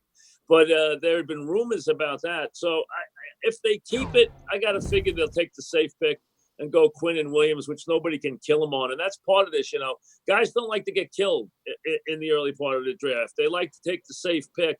There's a lot of pressure on these general managers. That is, Mike, some of the speculation that's out there. You hit on it. There's all sorts of media reports that the Jets could ultimately take Quinnen Williams, like you're saying, and then move him to Buffalo, who's they're slated to pick at number 9. I guess the question would be, and there's some level of precedent for this, but what would it take to trade up? What would it be worth it for the Jets to go from 9 all the way up to 3? How much would Buffalo have to give up? Maybe a 2 and a 5, something like that. 2 and a 4, 2 and a 5. And then if the Jets did that and wound up with, let's say, Jonah Williams, who's a really good offensive lineman, who I think is going to be a tremendous player out of Alabama, I would consider that a home run. There's been a lot of talk that the Jets have been looking to reclaim that pick they traded last year. We'll know in a second. I see that pick is in, but they're both in commercial. Yeah, it looks like it is Quinnen Williams. Okay, it is. Okay, you have it. You have something. You have a feed I don't have right now. So, there it is. So, bottom line is the question is if they were trading them, we'd know now. But I guess they're probably just picking them. Well, we know how much Buffalo wants him, though. A trade could always happen after the fact. Yeah, I don't know, but maybe NBA style, where the teams agree to things up front and then they work out the compensation after the fact. Usually the NFL does it differently, where they say that Buffalo would be on the clock and then they would make the pick. It is possible the other way, but this was the safe pick if they keep him. This was the safe pick for the Jets anyway. Ed Oliver had been mentioned. Knowing McCagnon, as I do, and I know McCagnon pretty well, I don't see him like an Ed Oliver. Ed Oliver was a guy who was getting in fights and he didn't like his coach, and he's a talented kid, but I think a little too much of a maverick for this hierarchy for the Jets. I think the Jets were looking for much more of someone they could count on. This kid's supposed to be a really good kid, lost his mom, very hard-working kid, very humble, a very good, solid player. So that's what they got. I mean, not a pick that's going to, thrill everybody or excite everybody, but a very solid nuts and bolts pick. As you said, if they keep it, and I think they probably did. Mike, let's remember, of course, just looking at the division, let's consider the AFC East. The Patriots, they've got a lot of holes, but they are the defending champs. The division is theirs to lose. It's been that way basically the entire Bill Belichick, Tom Brady era. But beyond them, the Dolphins, maybe they trade for Josh Rosen. We'll see how all that unfolds. That could certainly happen in the next 24 hours. But as of right now, a team that seems to be tanking for Tua in 2020, they absolutely blow. The Bills, nothing too interesting there. The Jets, though, if things broke right, you add Le'Veon Bell. Of course, we know Sam Darnold. You're a big fan of him. You add some of the periphery guys around him. You make the safe draft pick here. This is a team that conceivably, if things went well, could be a wild card team, could be a playoff team. So as the draft continues here, what are some of the other priorities for New York?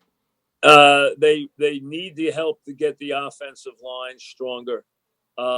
They've made some of the moves they had to make on defense. They have brought some players in who will help a lot. They have very good safeties, really good safeties. This kid will help a lot. They still need to make the offensive line better, and they need to give Sam one more really good target. If they can just get to 9-7 this year, they can outlast with Sam. They can outlast the Pats.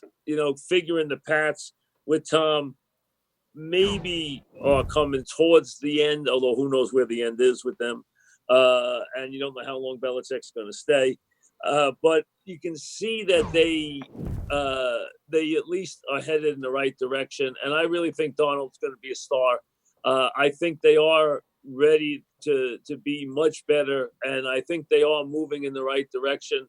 I think they can take a quantum step forward this year, not to be there yet, but maybe to get a wild card, or maybe at least to be 9-7, and then next year hopefully they can make their move. But they still need some more people on offense. Mike, we're going to talk to you again a little bit later on about the New York Giants, that other team that plays in the Meadowlands. But before I let you go, this is a big night here. The Avengers Endgame movie came out. I'm going tomorrow. You're going tomorrow. We have to deal with this pesky draft tonight, so we can't go. But what I want to know is, you said you've been to all the Marvel movies so far in the theater, but you slept through all of them. You're going to keep your eyes open for Endgame. This is a big deal. But I have much more invested in this than you think, okay? I actually doubled up on my Disney stock 10 days ago because I knew how big this movie was going to be. The bottom line is I think that this has been amazing. I went online to buy tickets, and they were almost sold out everywhere. Jack and Emily went tonight with their friends. And Jack just had a skiing accident. He had to get his thumb operated on because he got hurt skiing, and they had to operate on his thumb. So that happened this morning. But he actually still went to the Avengers tonight. He's okay.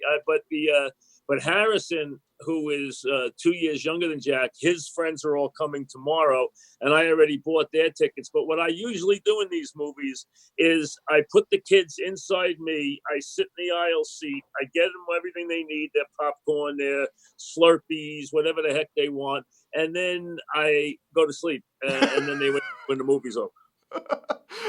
Well, I guess we can't break it down next time. We'll connect. So We'll get to some other fun stuff in a bit. I've been in the theater, but I've never seen an Avengers movie. Maybe I'll watch this one.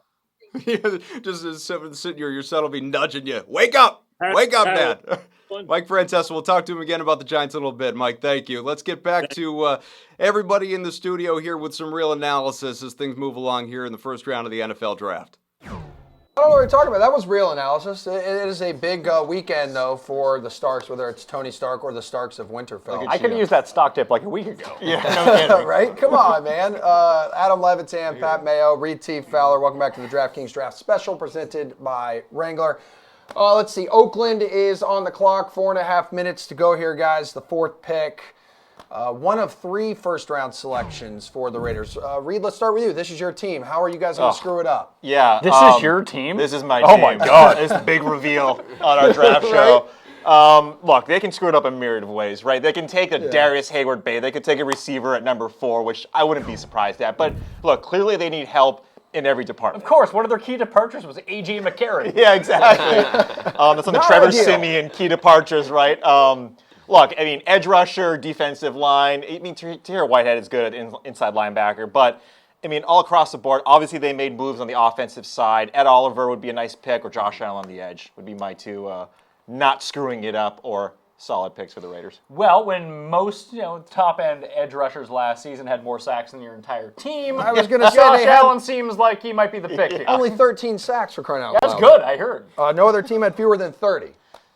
So, I mean, they need some defensive help. You end up with 13 sacks in the season. That puts you like 8th in Defensive Player of the Year, like voting. I mean, so that's pretty good. What do you think they need, though, Pat? Like right now? They need an edge rusher right now, and they need the best one possible. And they'll probably end up taking like the fastest tight end ever. Yeah, right? Hey, Jared Cook the best kicker on the board. Yeah, Seabass. Yeah, Jankowski. They need everything, and they traded away Khalil Mack, they traded away Amari Cooper, and that's great. You get all these assets, but you have to capitalize on them. Like the Sixers traded away their assets. They come back with Joel Embiid and Ben Simmons. You need guys like that. You need to hit hard. So they have 4 picks in the top 35 here. Not capitalizing on this would be a disaster. I think Ed Oliver or the edge rusher, I think is fine. Because the Jets couldn't trade that 3rd pick. Now, is it because no one wanted to move up to 3? Like, do the Raiders have a chance to move back, or does this hurt everyone? I mean, they got plenty of options, right? Because they've already got 2 other picks in this round. But couldn't you easily see the Raiders picking Dwayne Haskins here? Like, you wouldn't be surprised. No, right? you would not be surprised. Nothing would surprise you with Oakland. You know what? It would actually surprise me if they took Dwayne Haskins. It'd be like Will Greer. Let's go. Yeah, exactly.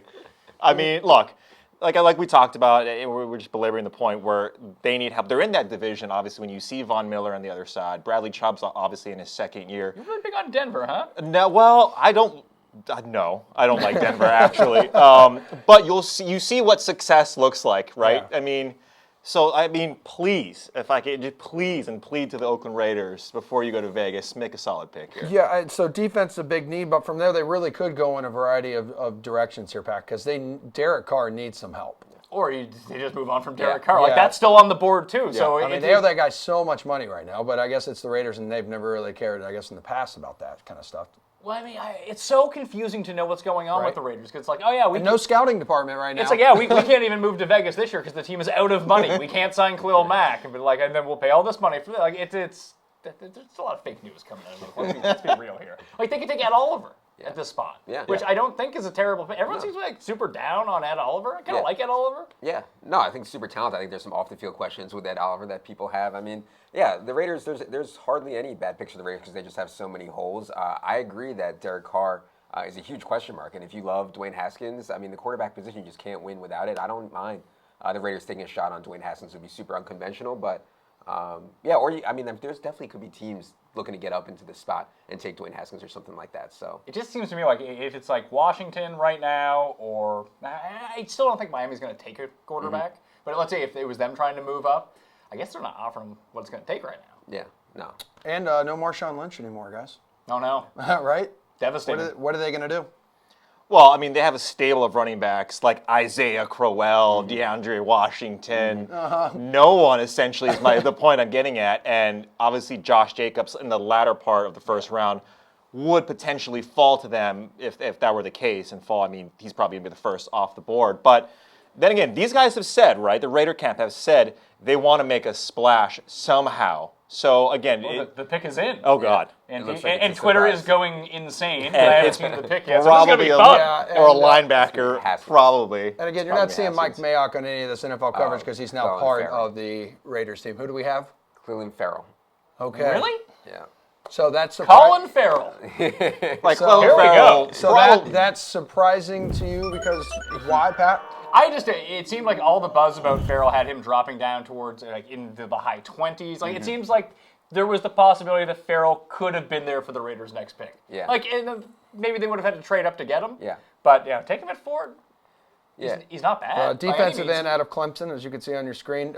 Adam, you like this pick? Yeah, Is this so- fit for them? Sounds like it. I'm not going to pretend like I can evaluate the difference between Farrell and all these other edge rushers or whatever. If they love Well, that's him, what we pay you for. Yeah, well, if they love him, if it's for the strategy. If they love him, that's fine. But if your job is to figure out if you could also get him in the 20s, you know what I mean? And it seems like based on everything that we heard leading up to the draft that you could have also gotten this guy in the 20s, and that would be my problem with it. Not actually loving this kid more than the other edge rushers that were available. You would have to think he is significantly better than like the Devin Whites of the world or the Josh Allens of the world in terms of overall talent. Maybe Devin White's not fair to throw into that conversation because he's the linebacker, but between him and all the rest of the pass rushers in this class, like he needs to be so much better for you to go and take him to the spot, knowing that you could spend so little to move up and get him in an hour and a half from now. That it's the Raiders. Right. This is expected, isn't it? Yeah, and they just got rid of their entire scouting staff to try to keep this pick a secret, and they succeeded because nobody on earth had them. They got us. I mean, if you had this in your Wrangler special, you're crushing. You're probably the only person that had it. Reid, how do we feel here, buddy? Well, like it's par for the course, right? When you look at what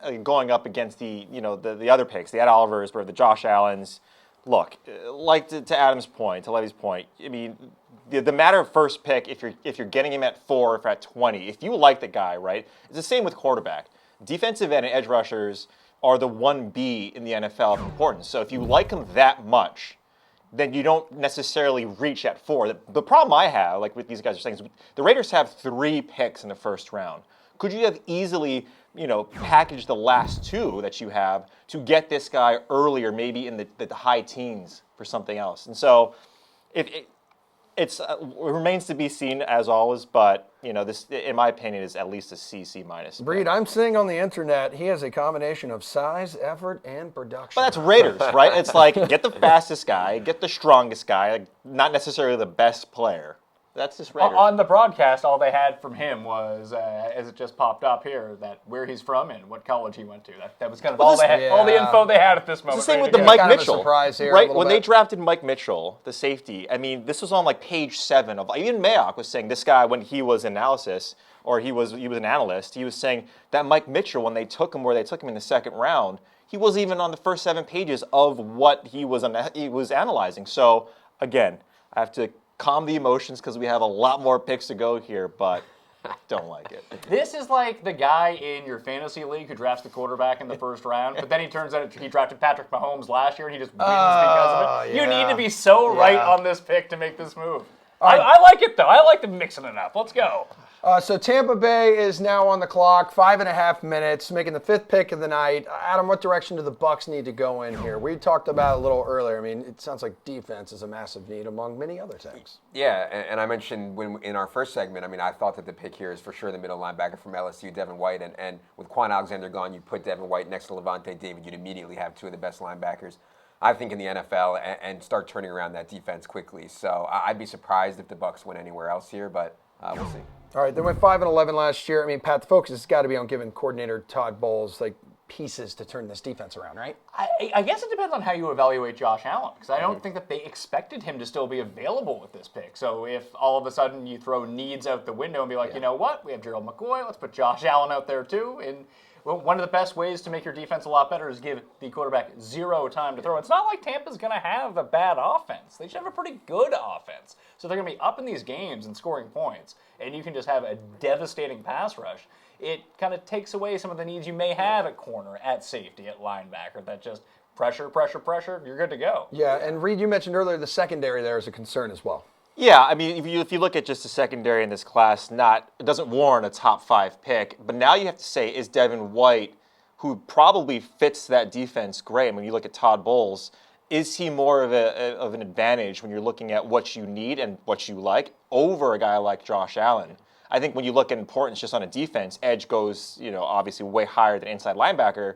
But again, if you really like someone at this spot, and you're probably not going to trade out this pick now that Josh Allen is potentially there, I think that's a real concern in terms of what you want to do. Is preference or just best player on the board? Yeah, Devin White, the junior linebacker out of LSU, has the ability to run, cover, and blitz. Yeah, that's. And he's a football player? Yeah, and guess what? He has the agility to cover tight ends. I mean, it's what you need, right? From a positional scarcity perspective, you would always take edge over inside linebacker, always. So if it's close for them, I think that edge is maybe more right than kind of reaching on inside linebacker, or not reaching, but forcing your way to take an inside linebacker. So we'll see. I mean, I think that they like Josh Allen a lot also, so we'll see. Yeah, is Jameis Winston, is he going to be the guy? Remember last year it was going back Yeah, of course. You had to get Fitzmagic out of town. So now he can't come in and be awesome for 3 games. Remember how weird that was last year? They'd be like, 1 week it's Jameis, then Fitzmagic comes in, and then the next week Fitzpatrick would show up, and he's throwing 7 interceptions. I mean, how much hope they need on offense? Well, scheme is so important, right? When you talk about draft and where these guys go, and then for fantasy purposes, and when you're looking at rookies, scheme is way more important than necessarily talent. So where Hakeem Butler, where these guys go, is clearly way more important. When you have Bruce Arians now down there, you like the Chris Godwins out of the slot, you like this offense to perform. What is Ronald Jones going to do?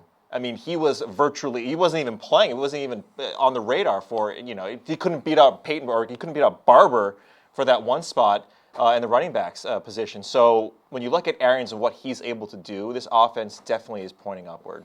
Yeah, playmaking running back one would kind of take some of the pressure off of Winston, but you don't do it now. You don't do it now. Mix and match whoever you want in the backfield. It's not like Jameis Winston's dumping off to his running back anyway. They're going down the field. You got Bruce Arians in. This is going to be a vertical offense. I think their offense actually is really contingent on keeping Jameis upright, giving him time to throw. And if O.J. Howard comes back healthy, they're going to be really good. So they'll be better than their 5-11 record than last year.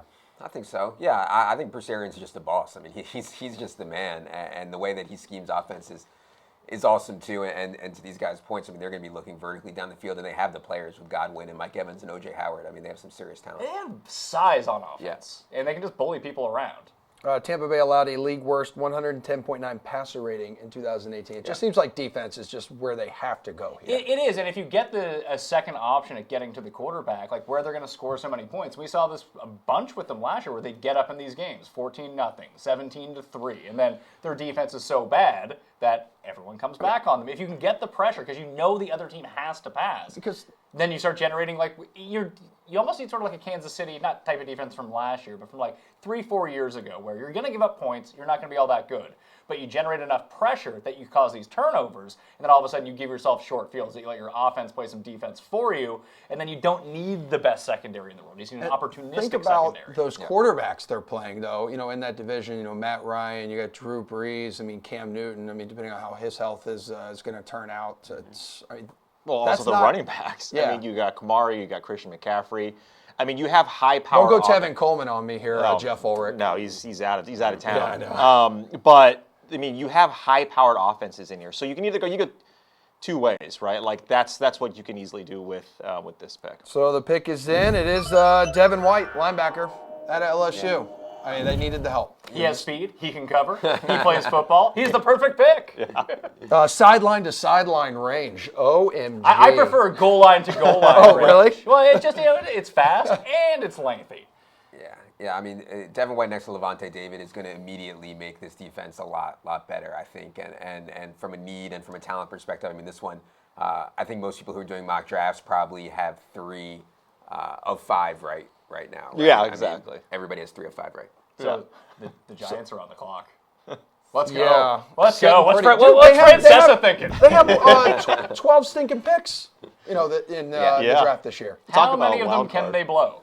Yeah. Let's see. Well, they're picking here, and then they'll be picking at 17. So there's 2 in the first round. Kicker right now. Get that out of the way. All right. So Pat, what are the chances you think that they walk away with a quarterback here? Right here? Yes, right here. I'd like to say 0%, but that's gonna happen. It's either here or 17. They might think they're drafting quarterback Josh Allen. I don't know what Gettleman's gonna be up to, but it would make sense. Like if you can, it's really worked out well for the Bills out of all teams because there was like 9 to 10 players that if all these defensive players start dropping down, one of them is going to be left for them. So they could go Ed Oliver here. They could go Josh Allen here. If they do end up taking a quarterback, I don't know. If no quarterback, I mean, Murray goes, and now you have a situation where they have another pick in the mid-teens that if you assess the situation, no one's been able to trade up so far.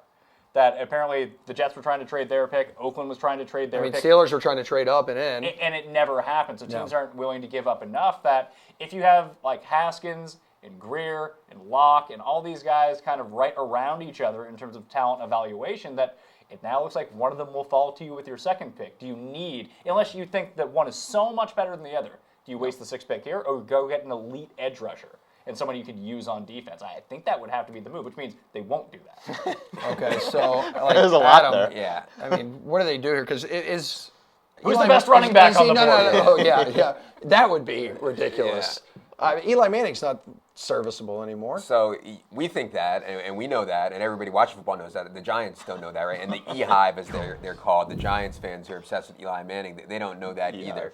So it would surprise me if the Giants went quarterback here. I think they actually think that Eli can still play, and they're still trying to win now with Eli, which sounds crazy to everybody else, but Dave Gettleman, I think, has repeatedly proven that he likely doesn't know what he's doing. Now that said, if they take Daniel Jones here, well, that would be that would be something. Would he still be there at like 17? So there's like this big connection between Eli Manning and Daniel Jones. They both played for David Cutcliffe down there at Duke. They work with David Cutcliffe down there at Duke. So Eli actually likes Daniel Jones. I think he'd be okay with that as like a succession plan.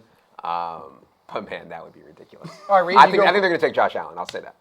It's Josh Allen or Ed Oliver, I think. You go quarterback now, or you go quarterback at 17 for the Giants, Reid? 17. I go 17. I mean, last thing we'll say here is 31st in sack rate the Giants were. So. And it's an OBJ-less receiver core now. They should trade for OBJ. Hey, there's an improvement in the Golden offense. Tate. They have Golden Tate. They're going to be okay. All right, Adam Kaufman, take it away. You are with Mikey again, talking about the Giants, maybe possibly what they're going to do here. 5 minutes left on the clock.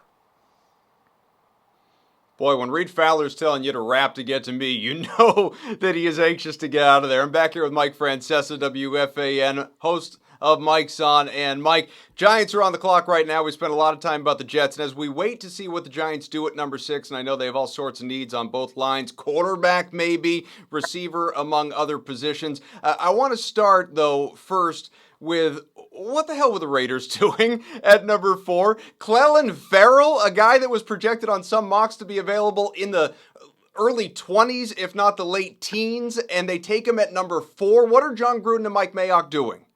You know, first of all, the Giant picks in. I would think they'd pick defense and go Josh Allen. I'll be surprised if they don't. I think the Giants were thrilled if he was there. But the Raiders, I don't have a problem with the player. I think he's underrated. I like the player. But that's a player. You got to know how to play the game. You have to know what the value of the players is on the board. That's a player the Raiders could have got at 14, 16 without any question. So they could have traded down in the middle of the round, picked up a bundle, and still got their player. You got to know how to play the game. Mike, you know what it is? It's arrogance. It's arrogance. We talked recently about the report that Mayock and Gruden didn't trust any of their scouts, so they sent them all home and said, don't come back for the draft. They wanted to clear the room. They look like novices again. Again, you got to know. You got to know how to play the game. And the Raiders clearly either don't care to play the game, or they just, you know what, they don't know how to play the game. Because you could have moved down 12, 14 spots, gotten the same player. I don't dispute the player is a good player. I really think he is a good player. As far as the Giants pick as it comes in, I would expect them to go defense and Josh Allen, or I'll be stunned here. Because Allen being on the board is a steal for the Giants. That gives them a real edge rusher. If they take a quarterback, I'd be floored. Oh my God, they took a quarterback. See, now the Giants, I'm lost with the Giants now. Well, it sounds like it's the Daniel Duke Jones. quarterback, Mike. Daniel it's Jones. not Josh Allen. It's Daniel Jones. Daniel Jones. Not Josh Rosen or I Josh gotta tell Allen. you, Daniel Jones. What do you think? I'm stunned. I am absolutely stunned, because now this tells me that the Giants don't know what the hell they're doing. Absolutely don't have a clue. They have lied to everybody. They don't know what they're doing. If you like this kid at 6, then you should never have brought Eli Manning back. You should have used the Eli Manning money to get new players. The idea of bringing this guy in, there will be an enormous amount of people who want the Daniel Jones era to begin immediately. It makes no sense to bring back a veteran quarterback and then put no players around him. Daniel Jones can't help Eli Manning win this year. They needed a marquee defensive player if they were going to be better this year. This means the Giants are playing for 2020, and Gettleman absolutely lied to everybody. He said, because this was not the plan, because now there is going to be enormous pressure to bring Eli Manning, to play Daniel Jones over Eli Manning. And this is a guy who's been compared to Eli Manning. He's coached by the, as you know, Cutcliffe, who is the Manning coach. So the bottom line is, it's quite ironic. But Eli, remember, was under pressure. They put him in when Kurt Warner was having a winning season. They benched him to get Eli Manning in because the future was now. That future will be now also, because the Giant fans will want to move on. And to do that to Eli Manning and to do that to this year's team, Giants will not be good now because they don't have a hope to rebuild this defense. If they were going to go quarterback at 6, then they should never, ever have brought Eli Manning back. It shows me the Giants don't have a clue. Mike, I'm not a general manager. I never will be, but let's play the game. Here's what I would have done if I was Dave Gettleman. Okay, it's pretty basic. For one, I would have taken a quarterback last year, but let's not do revisionist history. Saquon Barkley, fine. You take him. Here's what I would have done. Here's what would have made sense. You get your edge guy. You take Josh Allen at number 6, like you were talking about. Made all the sense in the world. You help out this current team. And then take a second or a third plus some other pick or two, whatever it takes. Make the trade with Arizona. Bring in Josh Rosen. Have him learn, be the understudy to Eli Manning at that point. He's your depth guy, and you're doing both, right? You're helping this year's team with a top 6 pick, and you're also building for your future at the same time and addressing what is clearly an issue in the quarterback position. The bottom line is, if they were going to have a chance this year, they were going to put Eli out there and use all their resources to get players they could use now. Daniel Jones sitting on the sideline with a clipboard can't help Eli Manning win this year. He can't rush the quarterback. So when you use your number 1 chip for a quarterback, what you're telling me is, I am on to next year, and they just absolutely pulled the rug out from under Eli Manning. And this shows me that Gettleman and Shermer don't have a clue of what they're doing. On top of that, what does that do to Eli and his mentality this year? Done. Knowing, like, he knows now, this is the end for me. This is the last year, and I may not even make it through this year as this team's starter if I start to struggle. I really believe that Eli thought they were going to bring a quarterback in. As a matter of fact, I can tell you now, I knew that he thought they were going to bring a quarterback in. I never got the idea that he thought they were going to bring a quarterback in with the 6th pick.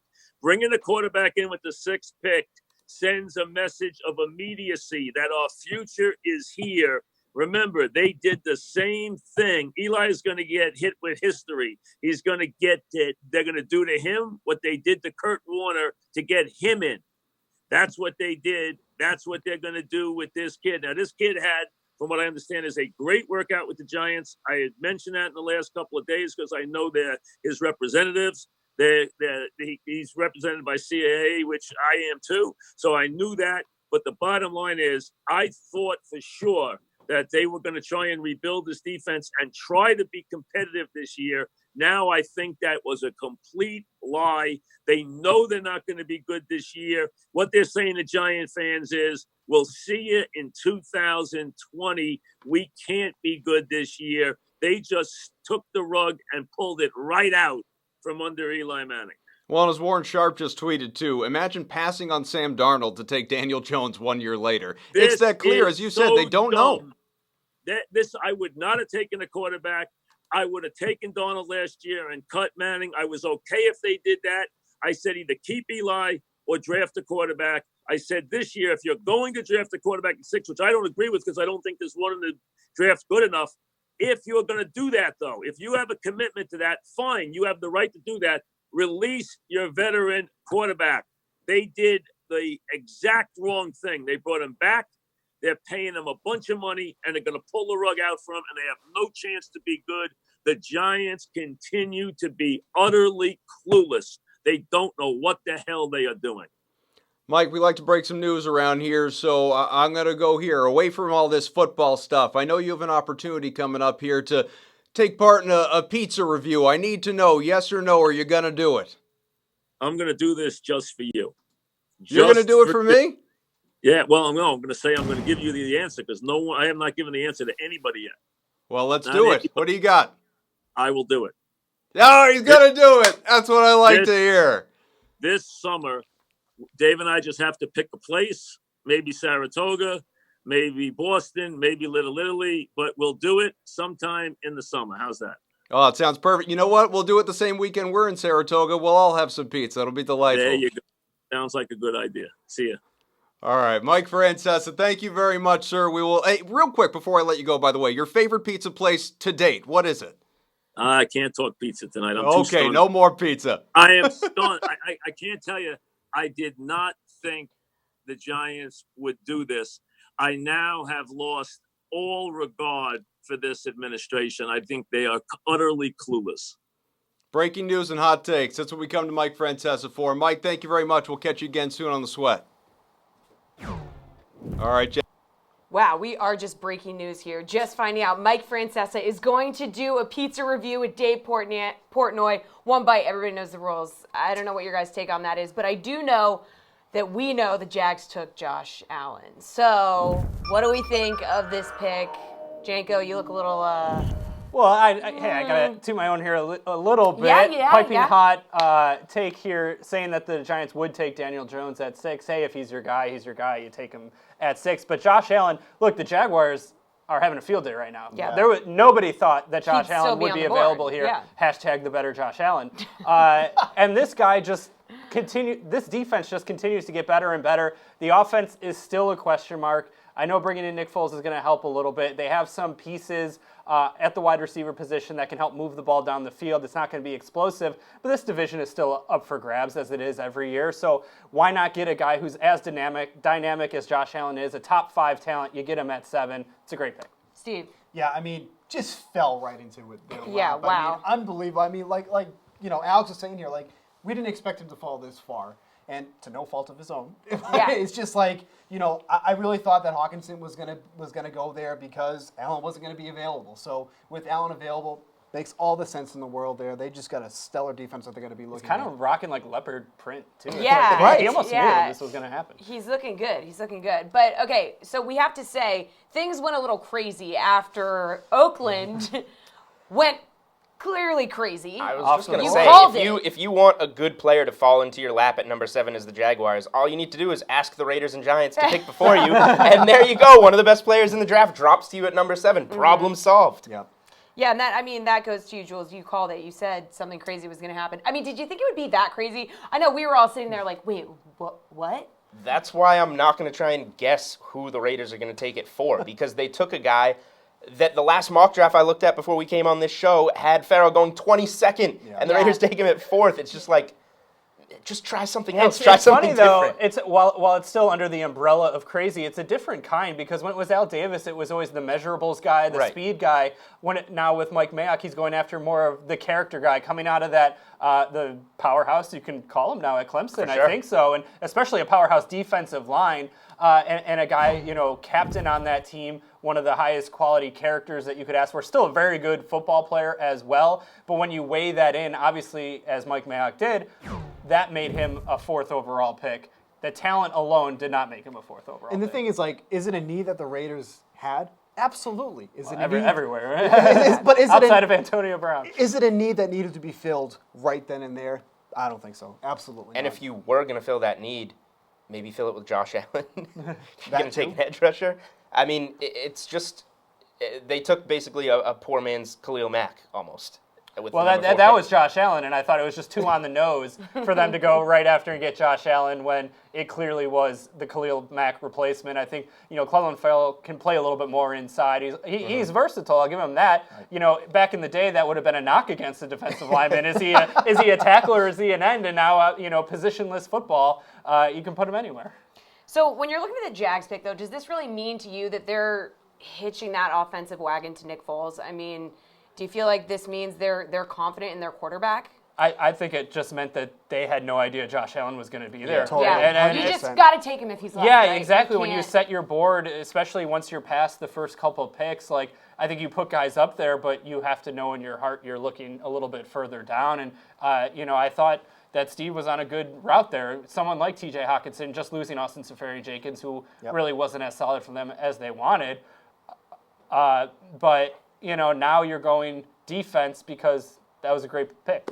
And we just heard we have the Lions pick in. It is Hawkinson. So The last time a tight end went in the top 10, who was it? I know Steve Buchanan knows the answer. Eric Ebron, 2000. To the Detroit Lions. Yep. And they do it again. And we had a Detroit Free Press reporter on who said it's only happened 8 times in the past 10 years. Right. Twice it's been the Lions with Brandon Pettigrew and Eric Ebron. Let's make it 3. But he fills a need, and to Steve Buchanan's point, he's gonna look okay doing it.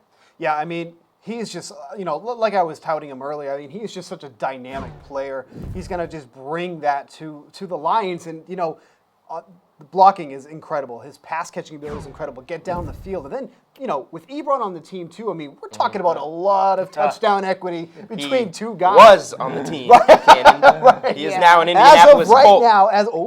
But as of right now, I mean, that's a lot. Yeah, and anytime you can get compared to Rob Gronkowski, whether it's for your partying ability or your on the field ability, definitely huge knowing pluses. after seeing his mild manner of dress, we know it's about the on the field ability that he's being compared to him to.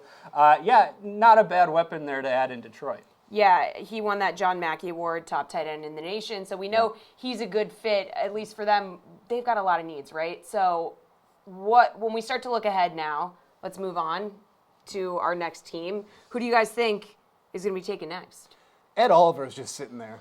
I mean, that's Okay. I was someone. going to say. Right. Okay. Continue. I Steve. mean, that's someone who, arguably should have been taken within the top 10, but, things got a little funky, a little wonky here so far. So, I don't know when he's going to go at this point. I didn't expect him to fall Bills this Mafia. already, but Bills Mafia? There was a. I guess a I might completely not- impartial. Can we get a table Bills in here that's Mafia, lit on fire for Jankowski to jump Go through when we this make right this pick? now. No, we're amongst friends here. I'll keep it a little. I thought you did it amongst friends. But look, so Ed Oliver, when he went through his visit in Buffalo, there were a lot of reports about how much they loved him. And, this is what you got to love about this time of the year where Ed Oliver, and for all intents and purposes, should be a top 5 pick. It was his arm length that some were questioning. But this was a guy, he was a top recruit coming out of high school. He chose to go to Houston, which was really surprising. He wanted to stay near his hometown, Buffalo.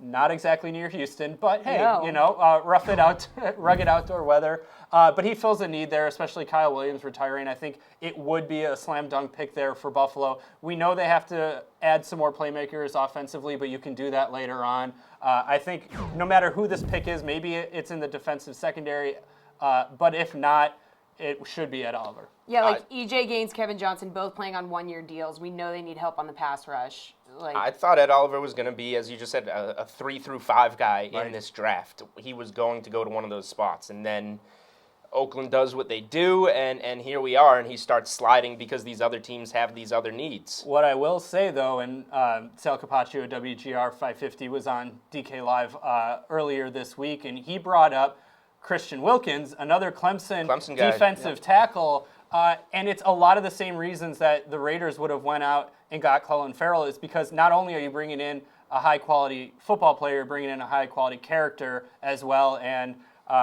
since Sean McDermott came here, Brandon Beane took over the regime there in Buffalo, they've been about adding those types of players. That's why Frank Gore is on the Bills. Just real quick note, Hawkinson looks great in his suit. They just showed him. He Okay. looks fantastic. He is You're a wearing classic guy, Men's Buchanan. Warehouse. He looks like he's going to prom. Put me in a fantasy league with Steve Buchanan next year because I know who he's taking in the first Yeah. round.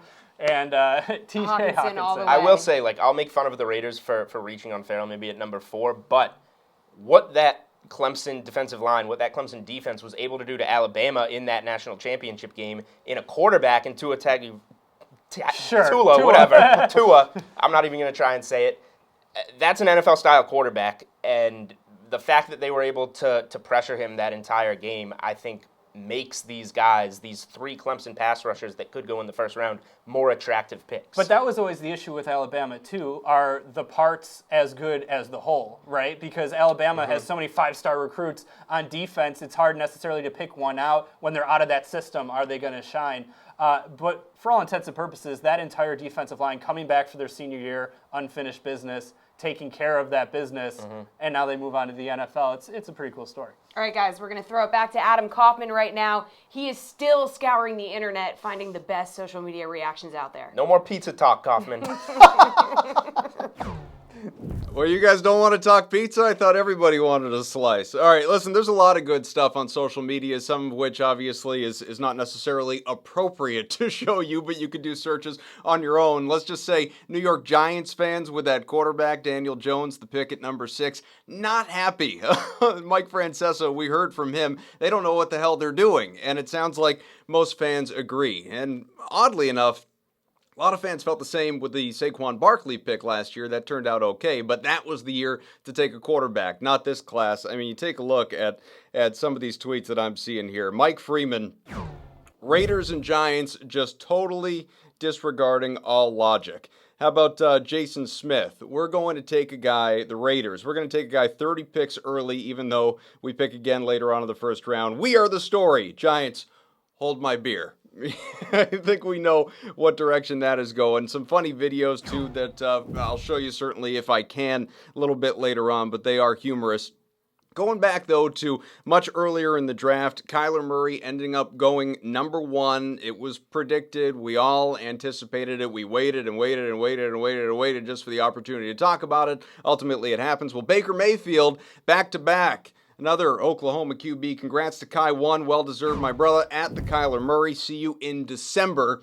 That is when they match up. That's going to be coming up in Week 15. Darren Ravel, as the first pick in the NFL Draft, Kyler Murray will get paid around $35 million through December 2023. Murray likely wouldn't make $35 million in MLB, at least until July 2026. Remember, that was the whole big thing. He was trying to decide whether he wanted to go pro with the Oakland Athletics, who also took him in the first round, or go to the NFL. Looks like number 1 pick to Arizona. He's made the right choice. Josh Rosen is now a human crying Jordan meme. Again, the expectations he's going to be dealt. Cue Josh Rosen. Trade scenarios in 3, 2, 1. A lot of different tweets along those lines. From Adam Schefter as we wait for that trade. The 3 teams that have spoken to the Cardinals this offseason about Josh Rosen are the Giants, well, maybe, Dolphins and Chargers, but Rosen has been a backup plan at best for all 3. Arizona has no issues keeping Rosen. It's prepared to keep him if it doesn't get a suitable offer. They don't just want to give him away. Jason Lock and 4 would expect Josh Rosen to be dealt by this time tomorrow. Maybe the Giants, Dolphins, or possibly the Chargers or Cincinnati. One more just on Kyler Murray quickly. Look at this. Josh Rosen, his new teammate. This is years ago, about 3 years ago. They were all together 4 years ago, October 2015, as you can see right there. A very short-looking Kyler Murray, and he's not the tallest, makes Josh Rosen look like a giant. But those two guys, I don't think they're probably going to be as close now at this point, and probably beyond a day or two, not actually going to be teammates as well. Sounds like the Bills have their pick in. It is Ed Oliver. Okay, that is the latest among the selections, so we'll make sure our panel tells you a whole lot more about Ed Oliver, the defensive tackle. We'll give you plenty there, and of course, plenty of information coming up. But we're going to step aside. Brandon Cristal covers the Denver Broncos, kind enough to join me a little bit earlier to break down all things concerning Denver. A long, full chat that you'll be able to check out on our DK Watch, but beyond that, you can get just a snippet of it right here. How much pressure is on John Elway to just really nail this draft? Well, I think the pressure is put on John Elway by himself. Rather, he puts that pressure on himself. The ownership situation is still murky. It's not a mess. It's just kind of murky, if that makes sense, because Pat Bowlen is battling through Alzheimer's, and Joe Ellis runs the team on behalf of the trust, and all 7 of Pat Bowlen's kids have expressed interest or will express interest, but it's really boiling down to a couple, 2 daughters, and very likely Brittany Bowlen who's 29 years old and works for a big consulting firm. And Joe Ellis referenced her at the owners meeting saying she'll be back in the organization by the end of the year. So you don't have an owner hanging around, lording over John Elway saying, hey, we have to do this, we have to do that. But John Elway is the most competitive person you'll meet. And whenever you talk to him, he talks about needing to get this thing right, needing to get it back on track right away. So John Elway will put more pressure on himself than even anyone in the Bolin family or any other owner could. But there's certainly enough awareness that it's been 3 tough years. Now, he had the best first 5 years a GM's ever had in league history and went to 2 Super Bowls, won 5 division titles, won a Super Bowl. And so it reminds me of what Joe Torre said when he was at the end of his run with the Yankees. He said if he would have had the last 5 years that he had at that point in his first 5 years, he wouldn't have made it past those 5 years or maybe even not gotten there. Well, John Elway had such a big 5 years that he has plenty of goodwill built up. Oh, and by the way, he's John Elway, the best player in franchise history. And I always talk about if they build a Mount Rushmore of Colorado sports, he gets his own mountain, and you can put whoever you want, Joe Sakic and Todd Helton and Nolan Arenado and Carmelo or Alex English on another mountain. Same with the Broncos. If the Broncos had a Mount Rushmore, John Elway gets his own mountain, and you can put Terrell Davis and Shannon Sharp and whomever, Floyd Little on the other mountain. So he's got more rope than most GMs have. But now with Ozzie Newsome retiring, he's the only general manager and obviously president of football ops, but the only guy running a football team that has a gold jacket. Oh, and by the way, he's maybe a top 5, top 7 quarterback all time. So he's in a unique class. But the pressure's there. It's 3 years left on his current deal, and he wants to get it right before that deal's up, before he even looks at a new deal or decides just to move on and go back to being John Elway. All right, we are back here live inside the studio for the DraftKings Draft Special presented by Wrangler. Denver Broncos right now, gentlemen, on the clock. 4.5 minutes to go here. We will be with you, all 4 of us, Adam Levitan, Pat Mayo, Reid Fowler for picks 10, 11, and 12. So, Pat, what need will Denver take care of right now? I predict they will trade the pick. We need something, right? That's what I'm getting. They're going to trade down here. I'm not sure what they're going to do, or who they're going to be trading with, but that would be my guess. We need some action here, right? This Well, draft has got to start becoming sexy. Well, we talked about how many trades could happen, right? That this was going to be a record-setting amount of trades. Look, they need a ton of things as well. If we talk about quarterback, they've missed on how many quarterbacks so far. Now their answer is Joe Flacco. I mean, come on. Like, there's no way that this is the John Elway type of scheme here. So you can look at a first offensive lineman going off, or even an inside linebacker. Marshall left. He went to the Raiders. But they have a lot of needs as well on defense, and that's really with Vic Fangio there now. They're going to want to go defense, especially when they had Roquan Smith back when he was in Chicago. So Pittsburgh is the team moving up. Yeah, and I like this for Pittsburgh because they need so much help on defense. And I think Pittsburgh can get a really good defensive player here. I'm not sure exactly who it is, but they can get a really good defensive player here for sure. You don't think they're trading up to take a wide receiver? Maybe. Producer replace Tony Brown, and we're good to go. Producer Tom in my ear saying that the Broncos have traded back. Yeah, with Pittsburgh. With number Pittsburgh, 20. Right? All right. So what does Pittsburgh need to do here? Like I said, like Levy said, defense is. Who do you take here, though? Devin Bush, Yeah, you got to go. You go corner?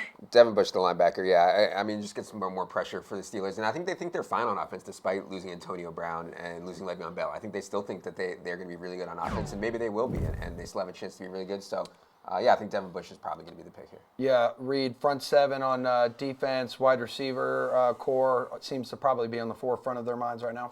Yeah, I think Devin Bush fits what they want to do here. Look, when you lost Shazier to obviously that freak accident, you saw what they weren't able to do on defense, especially when you look at just the style of how they play. Again, look at that division in terms of what you have to stop with Cincinnati and Joe Mixon. So you look at Devin Bush, I think that's the play you got to make. And you would be correct. The Pittsburgh Steelers have selected Devin Bush. There we go. Yeah. Okay, so you guys predict this. Well done. In fairness, I saw it on the side. You're not supposed to tell people that. So good fit in your opinion, I think Adam? Back-to-back really good fits. We didn't talk about the Buffalo pick, but Sean McDermott there in Buffalo, we saw what he did in Carolina with that defense, getting really strong defensive tackles, and I think you get a really talented player in Ed Oliver who dropped mostly because of off-field concerns. I think really talented on the interior, and then another good fit with the Steelers coming in and getting Devin Bush. So yeah, I like these two picks back to back. We've seen some very shaky picks from the Raiders and the Giants. The Raiders. Sorry, buddy. Yeah, but these look far more solid. Hey, Pat, Juju Smith-Schuster, is he ready for wide receiver 1 duty? I think so. Like, it's going to be interesting. Do you think they keep him in the slot at all? Yeah. Oh, yeah. I mean, that's his best position by far. But does that mean they're going to do it? Yeah, I know.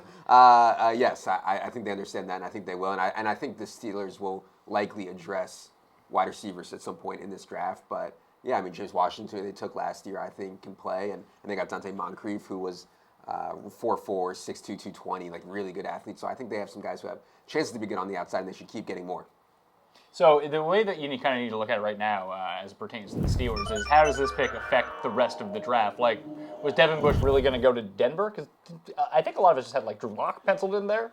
That's where they were going to go with that number 10 pick. And maybe they realized that they don't need to do that. They can trade back at 20. Maybe he's still available there. We'll see, though, because the team could jump them at this point. If we peg Washington to take a quarterback, and it's probably going to be Haskins at this point. But, like, would it be crazy if the Bengals took a quarterback here? Right. No, And not at all. You know what's interesting, too? So the Steelers trade up to take Bush, who the Bengals were rumored to be heavily interested in as well. So But I guess. they just got like John Ross a few years ago in like the top 10. So Lord knows what they're going to do. All right, what's the need for the Bengals, Reid? Well, I mean, clearly, in my opinion, it has to be quarterback, especially when you bring in a new coach, right? And Zach Taylor. You see this all the time. When you bring in a new person, you want your guys to be there. And the most important position, again, we've talked about ad nauseum, is quarterback. Haskins obviously is still there. You obviously need to protect him. They picked Billy Price, I think, at center last year, so you have that guy in terms of the quarterback on the offensive line. But again, if you look at what they need to do, A.J. Green is aging. He can't stay healthy. John Ross is not that good. Tyler Eifert can never stay healthy. So do they potentially go with Noah Fant here? I think it's way too soon. I think you have to address quarterback, and I think Haskins is that guy. Adam, I mean, this defense just cratering here in 2018, last season. So you got to think defensive flavor, more of that here. Yeah, I think the Bengals have holes all over, and I would probably just go with the best available player. And I would honestly, I mean, Dwayne Haskins to me is a far better prospect than Daniel Jones, like not even close. And I think Dwayne Haskins is a legit player. And if you think that he is a front line caliber starting NFL quarterback, then I think that's the play to take him here. If not, just go best player on the board. So just to update, the Broncos get 20-52 in this draft and a third-round pick in 2020 from the Steelers. So that's a pretty good haul for the 10 Yeah, that moving back doesn't 10 sound spots. that sounds like a pretty valuable trade there. For the Bengals, Good deal. I think they probably go offensive line or just anything on defense. Like, it's weird. Like when you have Andy Dalton and A.J. Green and Joe Mixon and Eifert, and you have John Ross, and even Tyler Boyd, who looked like at times last year was pretty good. Like, they have one of these offenses that if everything goes properly, or they luck into some fluky touchdown somewhere along the line, like people just have not necessarily career years, but well above like what you would expect them to have, that the offense could be really good. Yeah, and the tight end position not like the best, is probably a but need, good. right? Because Tyler Eifert can never stay healthy. Yeah, but again, if you look at, I mean, Hawkinson was clearly the number one tight end. I think if you go tight end here, Noah Fant, there's clearly holes that you see here with his game. I don't think he warrants a number 10 pick. I think when you're breaking it down, it's offensive line. Even Burfict's gone. Do they go linebacker? I mean, again, I think that's a little bit of a stretch, but there's some key spots that they need to address here. And with this Denver thing, too, they could repackage their picks and move back up if they wanted to, now that they have a bunch. Because they have 2 second-rounders, they have the pick at 20. And it's very interesting what they could do here. I'm extremely curious to see what the Bengals do here. Yeah, I'd kind of liked what like you Jonah mentioned Williams? earlier. Is that the pick? Yeah. I like the idea that you mentioned earlier of potential heir here to Andy Dalton. I mean, that's got to be on the radar for him, right? Oh yeah. I think so, but do you do it now? Like, if you draft the quarterback now, are you ready to compete next year? Or do you want to put people in place on the offensive line and defensive line that you can maximize the 5 years of the quarterback that you take in the first round? I mean, it's the one reason why I don't think that Miami ends up taking a quarterback here, is they want to get pieces in place first, then get the quarterback so you can maximize the window that you can win and build around that cheap deal. Do they you give them a chance in that division, or is that Cleveland's right now? Yeah. No, It's probably still Pittsburgh's, to be perfectly honest. Really, with all the upgrades that Cleveland has made, you don't think they're going to be able to compete with Pittsburgh? I think they could definitely compete. I think all these teams are kind of close because the Ravens don't look good, but the Ravens will just be good. They'll be like 9-7 good or 7-9 good. Like that's. I guess you really don't know what to expect out of Lamar Jackson there, right? No, but if you can limit the turnovers with him and run this like shenanigans offense where you kill the clock a bunch, you can effectively run the ball. You're doing the one thing that every other NFL team isn't, that maybe you're just the best at it, and you gear your team around that. It seems like people would figure it. It seems like the Chargers really figured it out in the playoffs. Yeah. But all of a sudden, Lamar Jackson throwing the ball again. If he can improve as a passer, Baltimore should be okay. Like, they're not going to be devastatingly bad. Yeah. So it's a really interesting division because there's always going to come the point where the Browns are just going to be the Browns, right? Yeah. And yeah, Jonah Williams is the pick here for the Bengals, and they used a first-round pick last year, somewhat surprisingly, on Billy Price, the center. I thought he was actually going to be a really good asset for them, and then he got hurt. And so their entire team got hurt. And I thought the Bengals were on their way to actually being good. I believe they started 4-1 or 5-1, and then injuries just absolutely ravaged them. And Andy Dalton is not a player who can make the guys around him better, but he can facilitate good players. A.J. Green, John Ross, Tyler Boyd, Tyler Eifert, Mixon. When you have all these guys and a good offensive line, I think Andy Dalton can be serviceable for now. So first offensive lineman off the board Yeah. we've seen in this draft. Yeah. I don't know how many people would have had him maybe in this Wrangler Draft Challenge. Yeah. I think it was I think people probably had that. I mean, the Bengals had a major need on the offensive line, and Jonah Williams was arguably the best offensive line prospect. So, yeah, I think people probably hit that in the Wrangler. Does this start the run of O-linemen next? There's like 5 of them that were expected to go in the first round. Weren't sure if Jonah Williams is going to go this high. I thought he'd end up to like Atlanta down at that pick a few picks later. But now that it's started, does everyone just come off the board? Like the Packers on the clock now.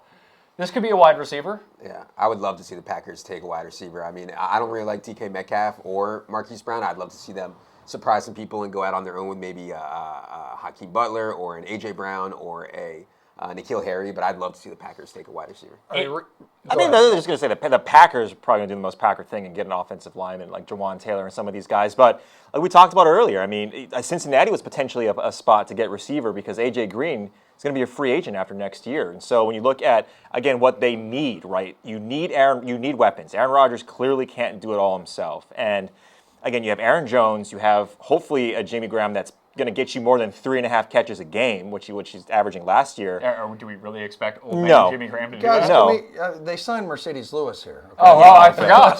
Yeah, right. How old is Mercedes Lewis? 45. Well, he spent like 40 years in Jacksonville. So I put him around like 63. Yeah. So, I mean, like I said earlier, Balaga, Bakhtiari, these guys are always injured. I think this does start, the Williams pick does start the cascading effect of offensive linemen. But again, I mean, a possession receiver like Hollywood Brown, AJ, or Marquise and AJ, and these guys that can actually perform on the outside, these guys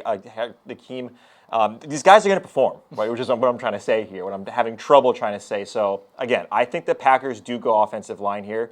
Wouldn't be surprised if they went receiver. How surprising was it, Pat? There goes 6-9-1 last year. It's not that surprising. Really? No, not at all. I mean, the most consistent receiver for Aaron Rodgers last year, outside of Devontae Adams, was him throwing it out of bounds.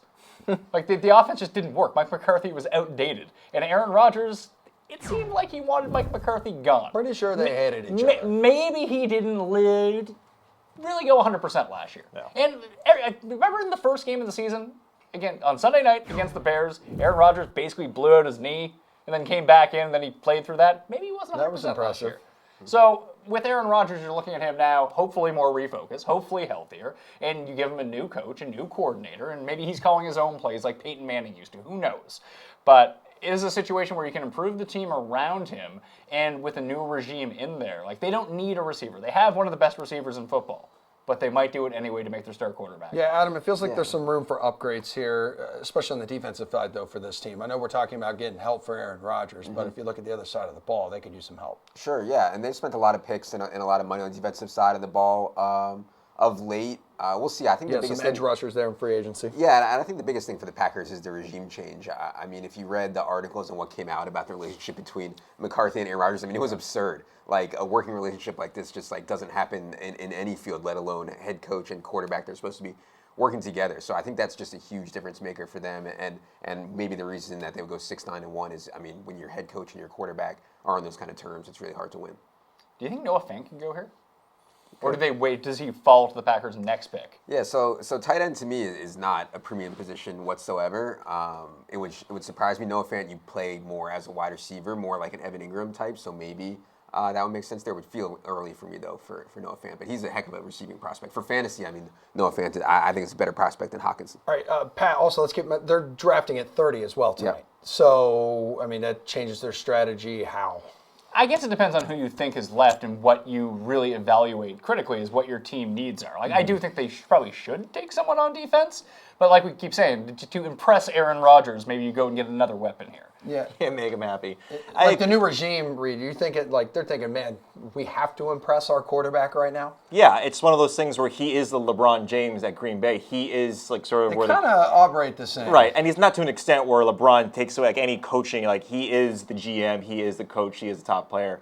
They can maybe go cornerback here as well. They need some help on the outsides there as well. I mean, we could see Greedy going in this spot. We could see Murphy at the cornerbacks. This could start in this position where they also need help. I know Ryan left the inside linebacker, but at the same time, you definitely need, again, in that division, you need these cornerbacks, and you have some top-tier cornerbacks that could potentially go in this spot. How do you see this division breaking down?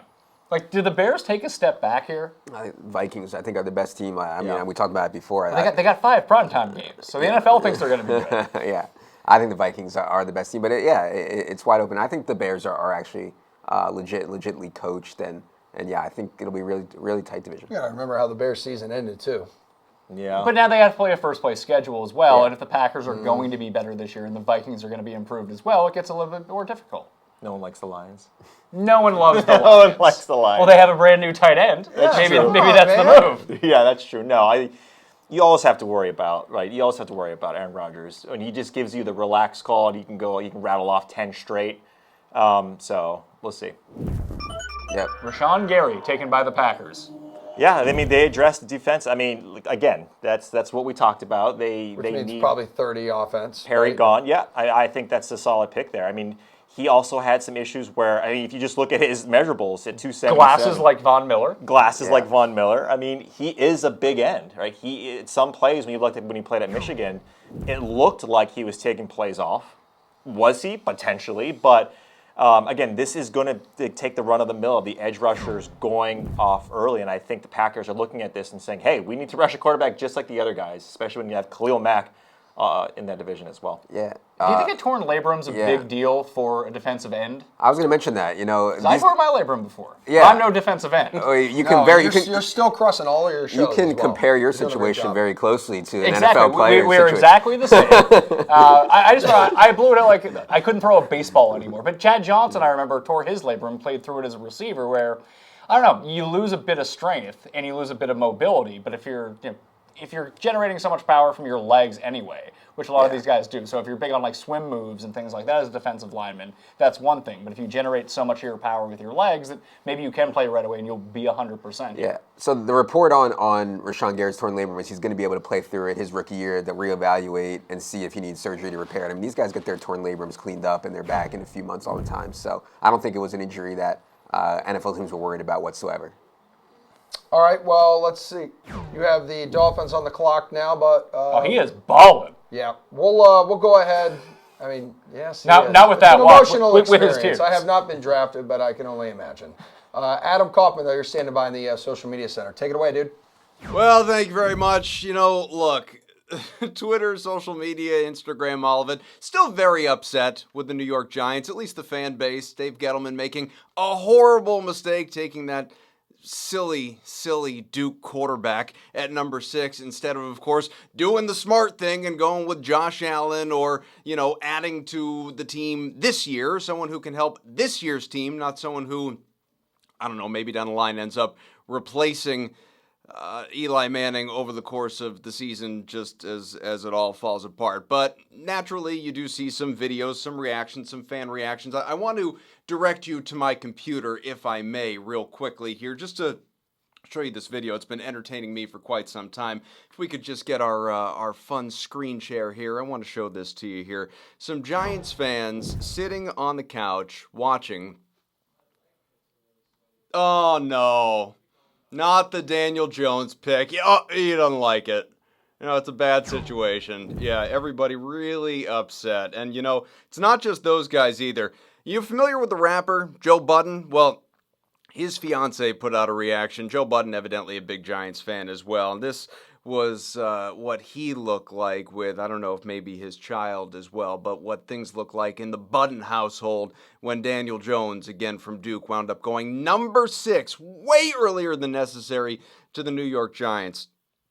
Allow you an opportunity to take a look at that here coming up momentarily. But again, it was not a good situation. Well, maybe we can bring you that a little bit later on. But basically, looking through all these tweets, the story and emojis, it was the initial just the shock, and then the anger, and then the crying, and then just a whole lot of that's just not a good situation. But here's what we're going to do. We're going to give you some Dolphins knowledge. Adam Beasley joined me a little bit earlier on to educate all of us on the approach here for these Miami Dolphins. Are they tanking? Is that the approach? Well, maybe it should be, because that's a team that really needs a quarterback immediately. Expectations very, very low, Bees in South Beach this year. Then again, everyone thought the Bills were tanking a couple of years ago. They wound up making the playoffs by some fluke of the imagination. So do you think the Dolphins should tank ultimately? The way they're doing it, yes. I don't think they should go into every week game planning to lose. They had to put a credible quarterback in the locker room, and I think Fitzpatrick is that. They couldn't have rolled with Brock Osweiler as their starter, or even one of the guys in their roster. Luke Falk, and et cetera. They had to have a credible quarterback. But the way that offensive line is constructed, the way their defense is talent deficient, they're going to lose games organically. Now, the question is, do they lose 12 games or do they lose 14 games? And there's a world of difference between the two. If you go 2-14, you're going to get the number 1 pick in the draft. You go 4-12, you might be picking 3rd or 4th. And that's what they can't control. They cannot control going out and losing every single week. Strange things happen in the NFL. But they positioned themselves in a really good way to capitalize on a talent-rich quarterback draft in 2020. Now they just have to play the games and to be honest, to lose them. Well, players, and certainly Brian Flores, the head coach, they're not going to be wired in such a way to tank games, to lose games. Flores may be influenced to a degree that some personnel moves he makes doesn't necessarily put the team in the best possible position. After all, you could look at what the Patriots did in Miami last year. He presided over that collapse. But putting all of that aside, will the GM there, will Miami's front office elect to, even if it's in season, make some moves that send away some of the guys that, I don't know, may help us win a couple of games? Well, if it gets them value in the 2020 draft, absolutely. I think that's the whole ballgame, Koff. I think that they're trying to get as many picks. And right now, including projected compensatory picks, they have like 12 or 13 picks in the 2020 draft. And that's even before tonight. They're going to get at least 1 or 2 this weekend, I believe. I think they're going to do as much trading back as they can to get more assets. So, yeah, if it helps them get another arrow in their quiver to go and hunt the white whale, to mix my metaphors, yeah, they're going to do it. And if it means the difference between 3 wins and 2 wins, so be it. Always appreciate a good Hawkeye reference as Avengers get set to come out. Thanks, bud. Adam Beasley. See you soon. All right, now, Miami Dolphins picking 13th. They're coming up next. So we're looking at what they need. Quarterback, obviously, the first thing there. We did just hear about how rumor has it that they're going to wait a year to invest higher in a quarterback. So they don't take a quarterback because, they don't have the top guy left on the board here. Who do we think they're going to go with? There's just an endless amount of holes to fill here for the Dolphins. Janko. Yeah, I think, well, it sounds like we got the pick, and they went with Christian Wilkins, a defensive tackle. I was going to say they're going to go somewhere in the trenches. They're going to go somewhere in the trenches, offensive or defense. And we touched on Wilkins a little bit earlier, as well as with Clelin Farrell. It's a high-character player as well as a good, versatile football player. So when you have all those needs, that makes a lot of sense. And also when you don't expect necessarily to be winning a lot of games this year, you're starting to build a core leadership group of young players. And this will be a guy who can come in, he can contribute right away, start playing, and then also learn the ropes of the NFL and probably in year 2, if not later in year 1, already start to be a little bit more vocal in the locker room. I think that is a great pick for them. It's not going to necessarily hurt what might be their goal, and that is getting up into the top maybe 3 picks next year to get a guy like Justin Herbert out of Oregon as a quarterback. So, it makes a lot of sense then for them to pick Wilkins here. Yeah, Steve, I mean, do we think they're going to be going out there and trying to tank? I mean, we just heard how it's hard to tank every game.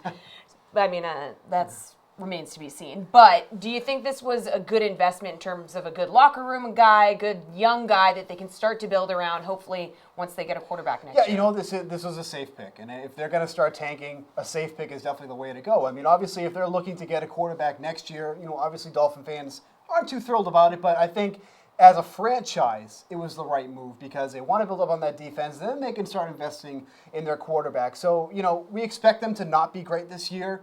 Great might even be a little too much credit for them there. But I think this is a safe pick. I think this is the route they needed to go. And then next year, they get one of those higher picks, take one of the better quarterbacks, and just go from there. So, Jules, do you like this pick? Would you have gone elsewhere? What do you think? Yeah, it's a solid pick. That's what you want here. You go with best available, best on the board. And if this is the player in Christian Wilkins that you think is the best on the board, that's what you go with. And as we kind of talked about, this isn't going to, you know, mess up their plan if they want to, we call it tanking, if they want to make sure that they're placed high in that draft class next year, whether it be for quarterback or something else. Maybe they want to wait it all the way out and try and get Trevor Lawrence from Clemson in a draft a few years down the road. This could be, if you're going to rebuild in the NFL, it's going to take some time anyway. If they have a high pick next year, they can use that on another need and still wait for a quarterback. This is going to be a waiting game, obviously. When Ryan Fitzpatrick is your quarterback and he's coming back from eating too much birthday cake in the offseason, looking a little hefty. Nothing wrong for that when you're maybe a DK Live analyst, but if you're an NFL quarterbacks. You'll be surprised how much the beard can cover up. Yeah. Give him a lot of credit. It's not going to work in here. It's an interesting juxtaposition as well, looking at the two players who have just gone here, Rashawn Gary and then Christian Wilkins, where Gary's the guy who has all the talent in the world, one of the top recruits ever coming out of high school, out of New Jersey, and goes to Michigan and then really doesn't do a whole lot. Right? Mm-hmm. Comes back, has some health issues, I understand, but then comes to the combine, shows that world-class athleticism, but you still don't know what you're getting. It's a high volatile pick. And then you get a guy like Christian Wilkins who's going to be solid, rock solid from day one in the locker room. I think it's a really strong pick from the Dolphins, and a new coach trying to establish that culture, if you will. It's the guy to do it with. All right, now let's look ahead here. We got the Falcons picking next, pick 14. They have a lot of needs as well. Got to put a little more pressure on opposing quarterbacks, I would say. So when you're looking at what the Falcons need, where do you think they're going with this pick, Jules?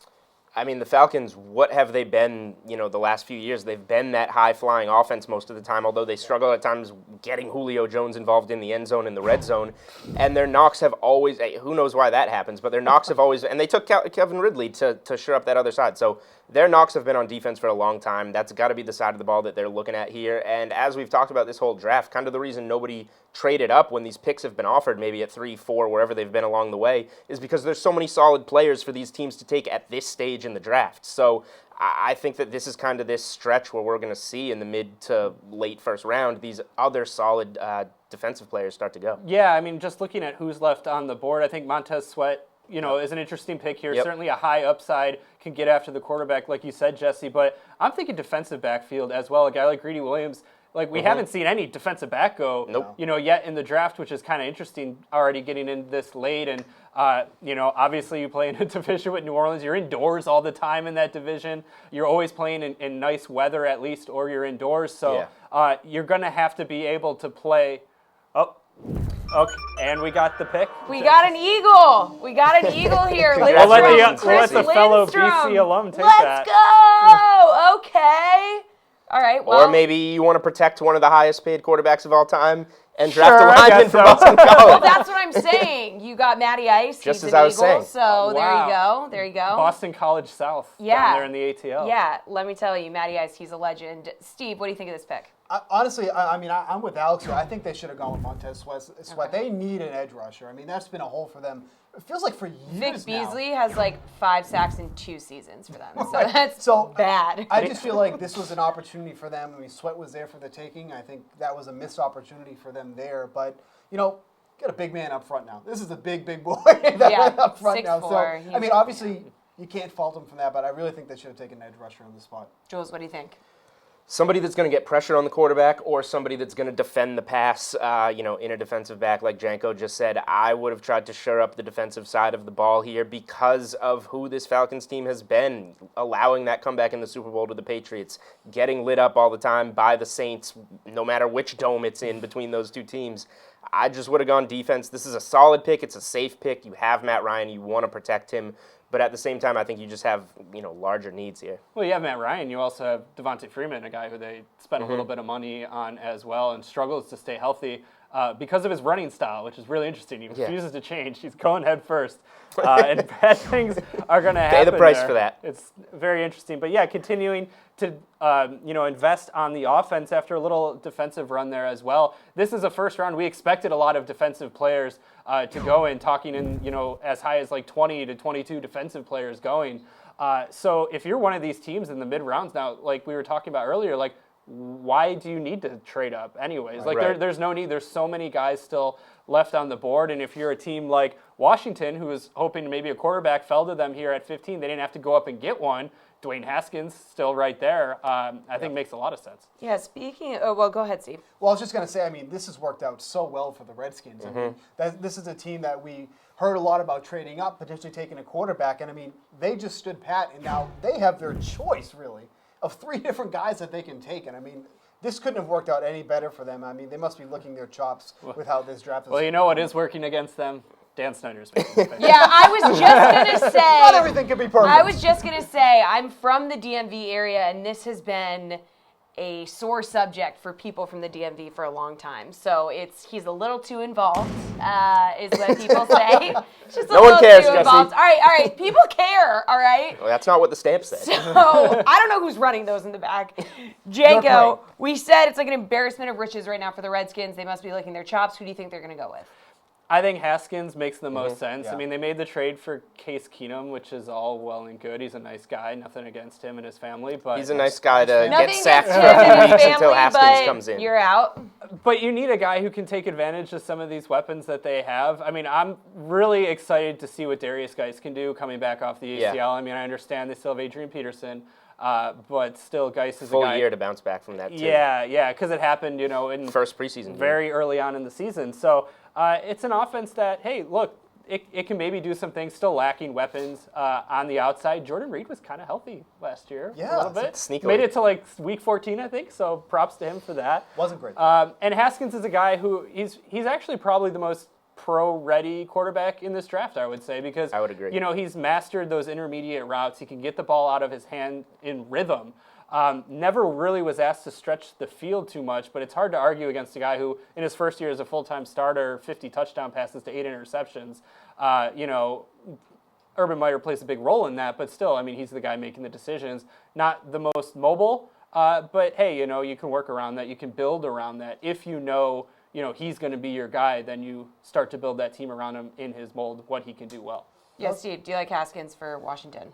They have to take a quarterback in this spot because obviously with Alex Smith, who knows if he's ever going to play again? That's Right, that was a nasty. That is a lot of dead money that's going to be on them, and now you're going to get a quarterback for as cheap as you can get at this point, and a good one at that. So it has to be a quarterback in this spot, and Haskins is that guy. Like I said, this is a team that a lot of people thought were going to trade up, try to grab a quarterback early, but how this draft has turned out, they didn't have to do anything.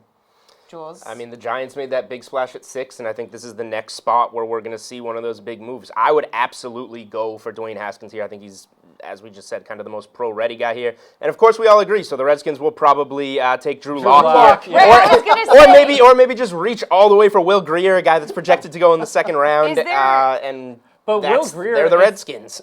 I think he's a guy that's been working his way up because I think, especially when you look at the mold of what Baker Mayfield accomplished statistically and analytically as well, the ability to throw guys open and be accurate. Haskins is certainly accurate, but Will Grier's kind of the next one there when you're talking about quarterbacks who actually not just played in an air raid style, but actually thrived in it and, were able to produce. So it wouldn't shock me if Will Grier slipped somewhere into this first round. I was going to say a late first-round pick would make sense. And for Drew Lock is in kind of the Josh Allen, not hashtag the better Josh Allen, the other Josh Allen who went last year. Your Josh Allen. He brings the tools from a arm strength perspective, but just not from an accuracy perspective, not from a decision-making perspective. So sounds like a great Washington Redskins pick to me. Okay, but given what we know about Snyder and the Redskins, what are the chances we don't see a quarterback being taken? When you're looking at this, who could it be if it's not a quarterback? Anybody? It is the Redskins. It has to be a quarterback. Like, Okay. I don't see how they would get away from that. Like, Well. the Raiders shocked us already. The Redskins aren't going to be the team that's going to completely floor us. Like, I would be so shocked if. Well, we have we have a Washington Post reporter sourcing somebody saying that they are taking Dwayne Haskins. Yeah, so, there it is. There you that go. report's coming in. Yep. Unofficially official. Unofficial. Which, I mean, it makes sense. I mean, which sounds weird saying that when you're talking about the Washington Redskins, but They got a really And solid the pick player. is in. but I think you have to operate that Alex Smith isn't coming back. I mean, especially He when should be in 0 of their plans. yeah, as you look at not just the injury itself, but then the infection that hit him afterwards. And yep, here we go. Haskins is We got official. There we Haskins go. official. And Case Keenum, for credit to him again for sticking around for as long as he did. I think Steph Diggs and Adam Thielen played a pretty large role in his ability to stick around. But he's not really anything who should be in your plans either past 1 year, really past 6 games. Haskins is gonna be able to coming from an offense and a program that it prepares you to be an NFL player right from the get-go. I think he's going to be able to come in and win this job fairly soon, if not, before week 1. Yeah, I mean, you guys all predicted that. Do you guys all feel like that's just the best move for the Skins? Everybody's in agreement? Absolutely. And if we see anything early in the season, it would just be exactly kind of like Tyrod Taylor getting in there and taking the hits, working out the kinks for a few weeks, and then you just hand it right off to Baker Mayfield. I would think Case Keenum would be in nothing more than, 4-week starter, get the first quarter of the season under Haskins' belt on the bench, learn a little bit, not necessarily that you want to be Case Keenum, but just learn the NFL and then get out there and, maybe be a solid fantasy quarterback for the second half of the season. Keenum was like the backup of the backup plan. Like, if we don't end up with anything, at least we have an NFL-ready player. I guess he's NFL-ready. But, if the draft didn't go in their favor and they weren't able to make a move and they miss out on these quarterbacks, at least they do have Keenum. Because, like we said, this team is not going anywhere this year. This is still a rebuilding process. So if it was Keenum, not ideal, but we can try wait till next year. But I think it worked out okay. I will say, from a fantasy perspective, though, I don't think you touch Haskins at all. I mean, he's not someone who can run and create like someone like Kyler Murray can. He's not somebody, and the Redskins also just don't have the weapons anymore on the outside. I mean, Josh Dotson, I'm sure you'll see another article saying he's a sleeper in fantasy this year. Everyone's favorite sleeper. They'll seem sleeper. to crop up, every year, but just hasn't been able to produce there. And like we said earlier, too, with guys coming back, I mean, I think they're going to be more of a run-heavy team. Season long, I agree with you. I think there will be a few weeks that pop up where he's going to be real cheap on DK, and you might want to look into him. Buchanan disagrees, so now it's a lock. All right, They're going to guys. face the Giants, so. Good stuff. But right now, we got to find out what Adam Kaufman's up to. If he's breaking any more news about pizza, Kaufman? It's not always about pizza, Jessie. Sometimes it's also about Chinese food. But let's talk about Haskins, all right? Look, he got, I don't know if it was his wish. He probably would have preferred to go earlier in the draft. Maybe it was his mom's wish, again, wearing that Redskins jersey that we talked about earlier on in the program. But we don't often have an opportunity to credit the Washington Redskins for doing something right. And they got their guy without making a move. It would have taken a lot probably to trade up into that top 10 from 15 in order to draft him, and turns out they didn't have to do it. And so now for Haskins, who again, very, very good in his lone year as a starter last year, threw for 50 touchdowns, only 8 picks, incredible completion percentage, about 70%, and going to a team that desperately needs a quarterback because, as we've noted throughout the program, Alex Smith is not going to come back in all likelihood. And so it really is Case Keenum, Colt McCoy, and now we find out what Haskins gets to do, and here's why he's so excited. He now gets to face the Giants twice a year, a team that passed on him. And if you haven't seen the video of Haskins' reaction when Jones went to the Giants at number 6, it kind of looked a little something like this. Yeah, a little bit like that. That's my impression because I don't have the video up in front of me. But let's take a look at some tweets here. Again, on Daniel Jones from Nicole Auerbach. This is real. And a phenomenal quote from Duke coach David Cutcliffe, a man who is in his mid-60s. Daniel Jones embraces something we believe in here, which is real swag is no swag. Real swag is no swag, to which I say, yeah, okay. But also, I like this one here. Clearly, there's been a lot of AFC East talk, not a lot of Patriots talk because they don't draft till 32, but the teams that they share the division with have already gone, noted by Ed Werder and Mike Reese as well. AFC East teams drafting to pressure Tom Brady inside. The 3 most disruptive DTs in the draft land in the AFC East, with Quinnen Williams from Alabama going to the Jets at 3, Ed Oliver from Houston, Bills at number 9, and of course most recently Christian Wilkins, Clemson Dolphins at number 13, and new coach Brian Flores there, who knows a little something about going against Tom Brady in practice. But to think that these teams are going to draft 3 players that all of a sudden are going to start to knock Tom Brady on his butt. Okay. It's just a situation where you try and just climb uphill, compete as long as you can. But of course, we're going to keep you posted on all that is happening on social media. Means stay with us on social media, the DraftKings page and everywhere else. I'm going to step aside though in just a little bit, as we will get you back to Emerson and the gang. But again, this has been just such an interesting draft through the first 15 so far, I think anyway, because again, there really hasn't been the kind of trades that we might have expected. Nobody just blasting offers out of the water trying to move up to get that guy. Teams have mostly been satisfied with who they've been able to get, who have landed with them. Case in point, most recently, Haskins absolutely fell to the Redskins at 15. They get to rejoice. It's not a problem. And so I think to this point, the most upset fans on social media are obviously the Giants and the Raiders. Raiders still don't believe that John Gruden and Mike Mayock have a clue what they are doing. So those are among the things that we will do on our After Dark show, if you will, when we go on social media and review some of the top moments from the top 15. But let's get back here to Emerson and the guys in the studio and find out exactly what they're expecting down the rest of this first round in the draft. All right, thank you, Adam. Yes, the draft pushes on, but the Wrangler Draft Challenge has come to a close. Top 15 selections have been made, gentlemen.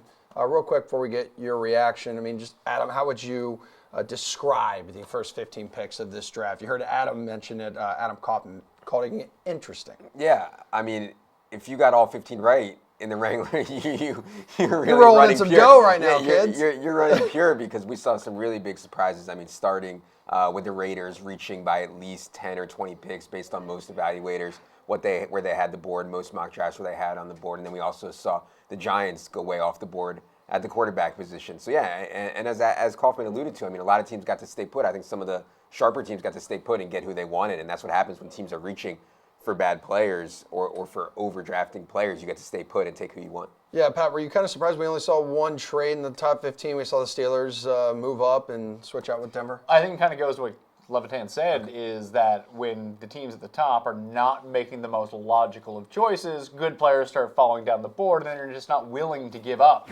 enough to move up to what these teams want. Like, is it really worth it for, let's say, the Jets at 3, who are actively looking to trade back? But if there wasn't a first-round pick and maybe another one next year, or 2 second-round picks available to get that number 3 pick, what are you going to do? Just take your player, call your shot. Reid, sum up the top 15 picks here.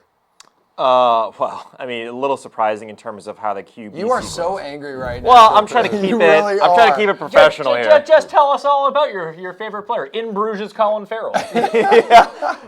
Will his season go better than True Detective season 2? I mean, you heard Kaufman mention it. Not. The most upset fans right now are Giants fans and Raiders fans, and you're one of them. And no, I mean, again, yeah, we could put that aside. Is he a grinder? That's what we need to know. Because if he is, he'd be pretty good.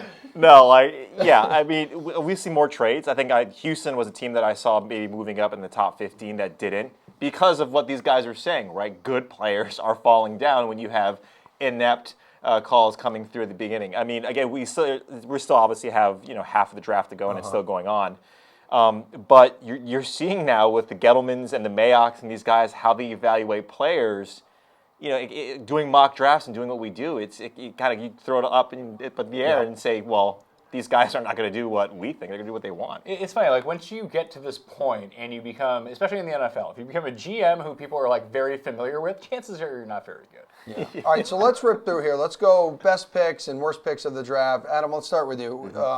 Best pick of the top 15. Okay, I'll give you 2. Okay. Ed Oliver to the Bills. Absolutely love the fit. I mean, really talented kid, and Sean McDermott needs those inside defensive tackles to run his defense. I think the Bills have a chance to take a step forward and be really good. Bills better than the Jets. Yeah.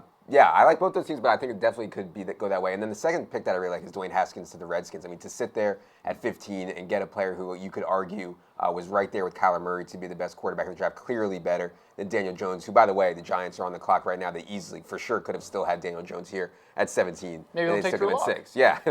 We'll create some competition. That's what we need in New York. But, yeah, for the Redskins who annually mess up free agency, who annually mess up the draft, to have this fall into their lap is just like a blessing for the Redskins. So I would call them a winner also. Pat. I think it is Haskins, just only because of the value you get on the pick. You address the team need that you have, and I mean, most people, it was between Kyler Murray and it was between Dwayne Haskins, and a lot of people just didn't have the. Keenum's not the answer there. He's on the case. I know that okay. he's looking for talent. I don't know if he's going to find it all, but he is on the case, so that's good to know. And even in this situation where the Redskins don't anticipate being very good, they kind of know that maybe you give Haskins a chance to develop just a little bit. Maybe he doesn't start week 1. Maybe he starts week 8. Something to that effect, that you can start building a team around him. Now that you know that you have your quarterback of the future, you can start taking complementary pieces to put around him. What do you actually need now to maximize this pick? Because you lucked into a great situation. You didn't have to trade up like a lot of people thought you were going to do. So I think you have the most important position. You got the either best or second best quarterback in the draft, and you got him at 15. That's pretty impressive. Reid, pick you like the most, top 15. Yeah, I mean, Quinnen Williams with the Jets, I think that's a solid pick. This guy's arguably... Colin Farrell. This guy's clearly the best in terms of what you're able to get, the safest pick, right, if you want to call it that. But I like Josh Allen to the Jags. I mean, when you look at that defense, and again, with the departures of Fowler and these other guys, that defense needs help. We saw that defense sort of falter towards the end of the season, and that's really their identity. It's not Nick Foles, right? And so... at least in my opinion. So when you look at that defense, Ngakwe and Calais Campbell there too. That defense is quick, and so I really like that pick. When you have Allen fall to that spot, I think that when you're the Jaguars, you're eating that up. Okay, so Reid, let's go with the worst pick in the top 15. Go ahead. Well, I mean, it's going to be Farrell with the Raiders. I think you reached at least like Levy was saying 20 spots.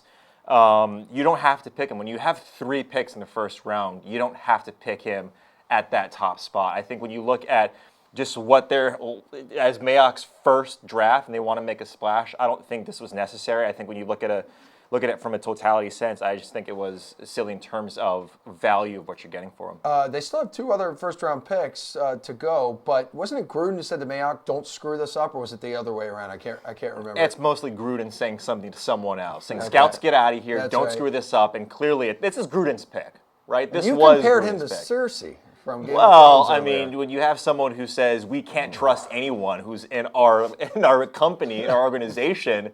You have some issues, and so I think Farrell to me was one of the worst picks of the top 15. Pat, what do you think? Worst pick in the top 15, which obviously is the umbrella over the Wrangler Draft Challenge. Well, it's probably Daniel Jones, only because he'd be available right now. The Giants just made their pick. Who did they end up taking?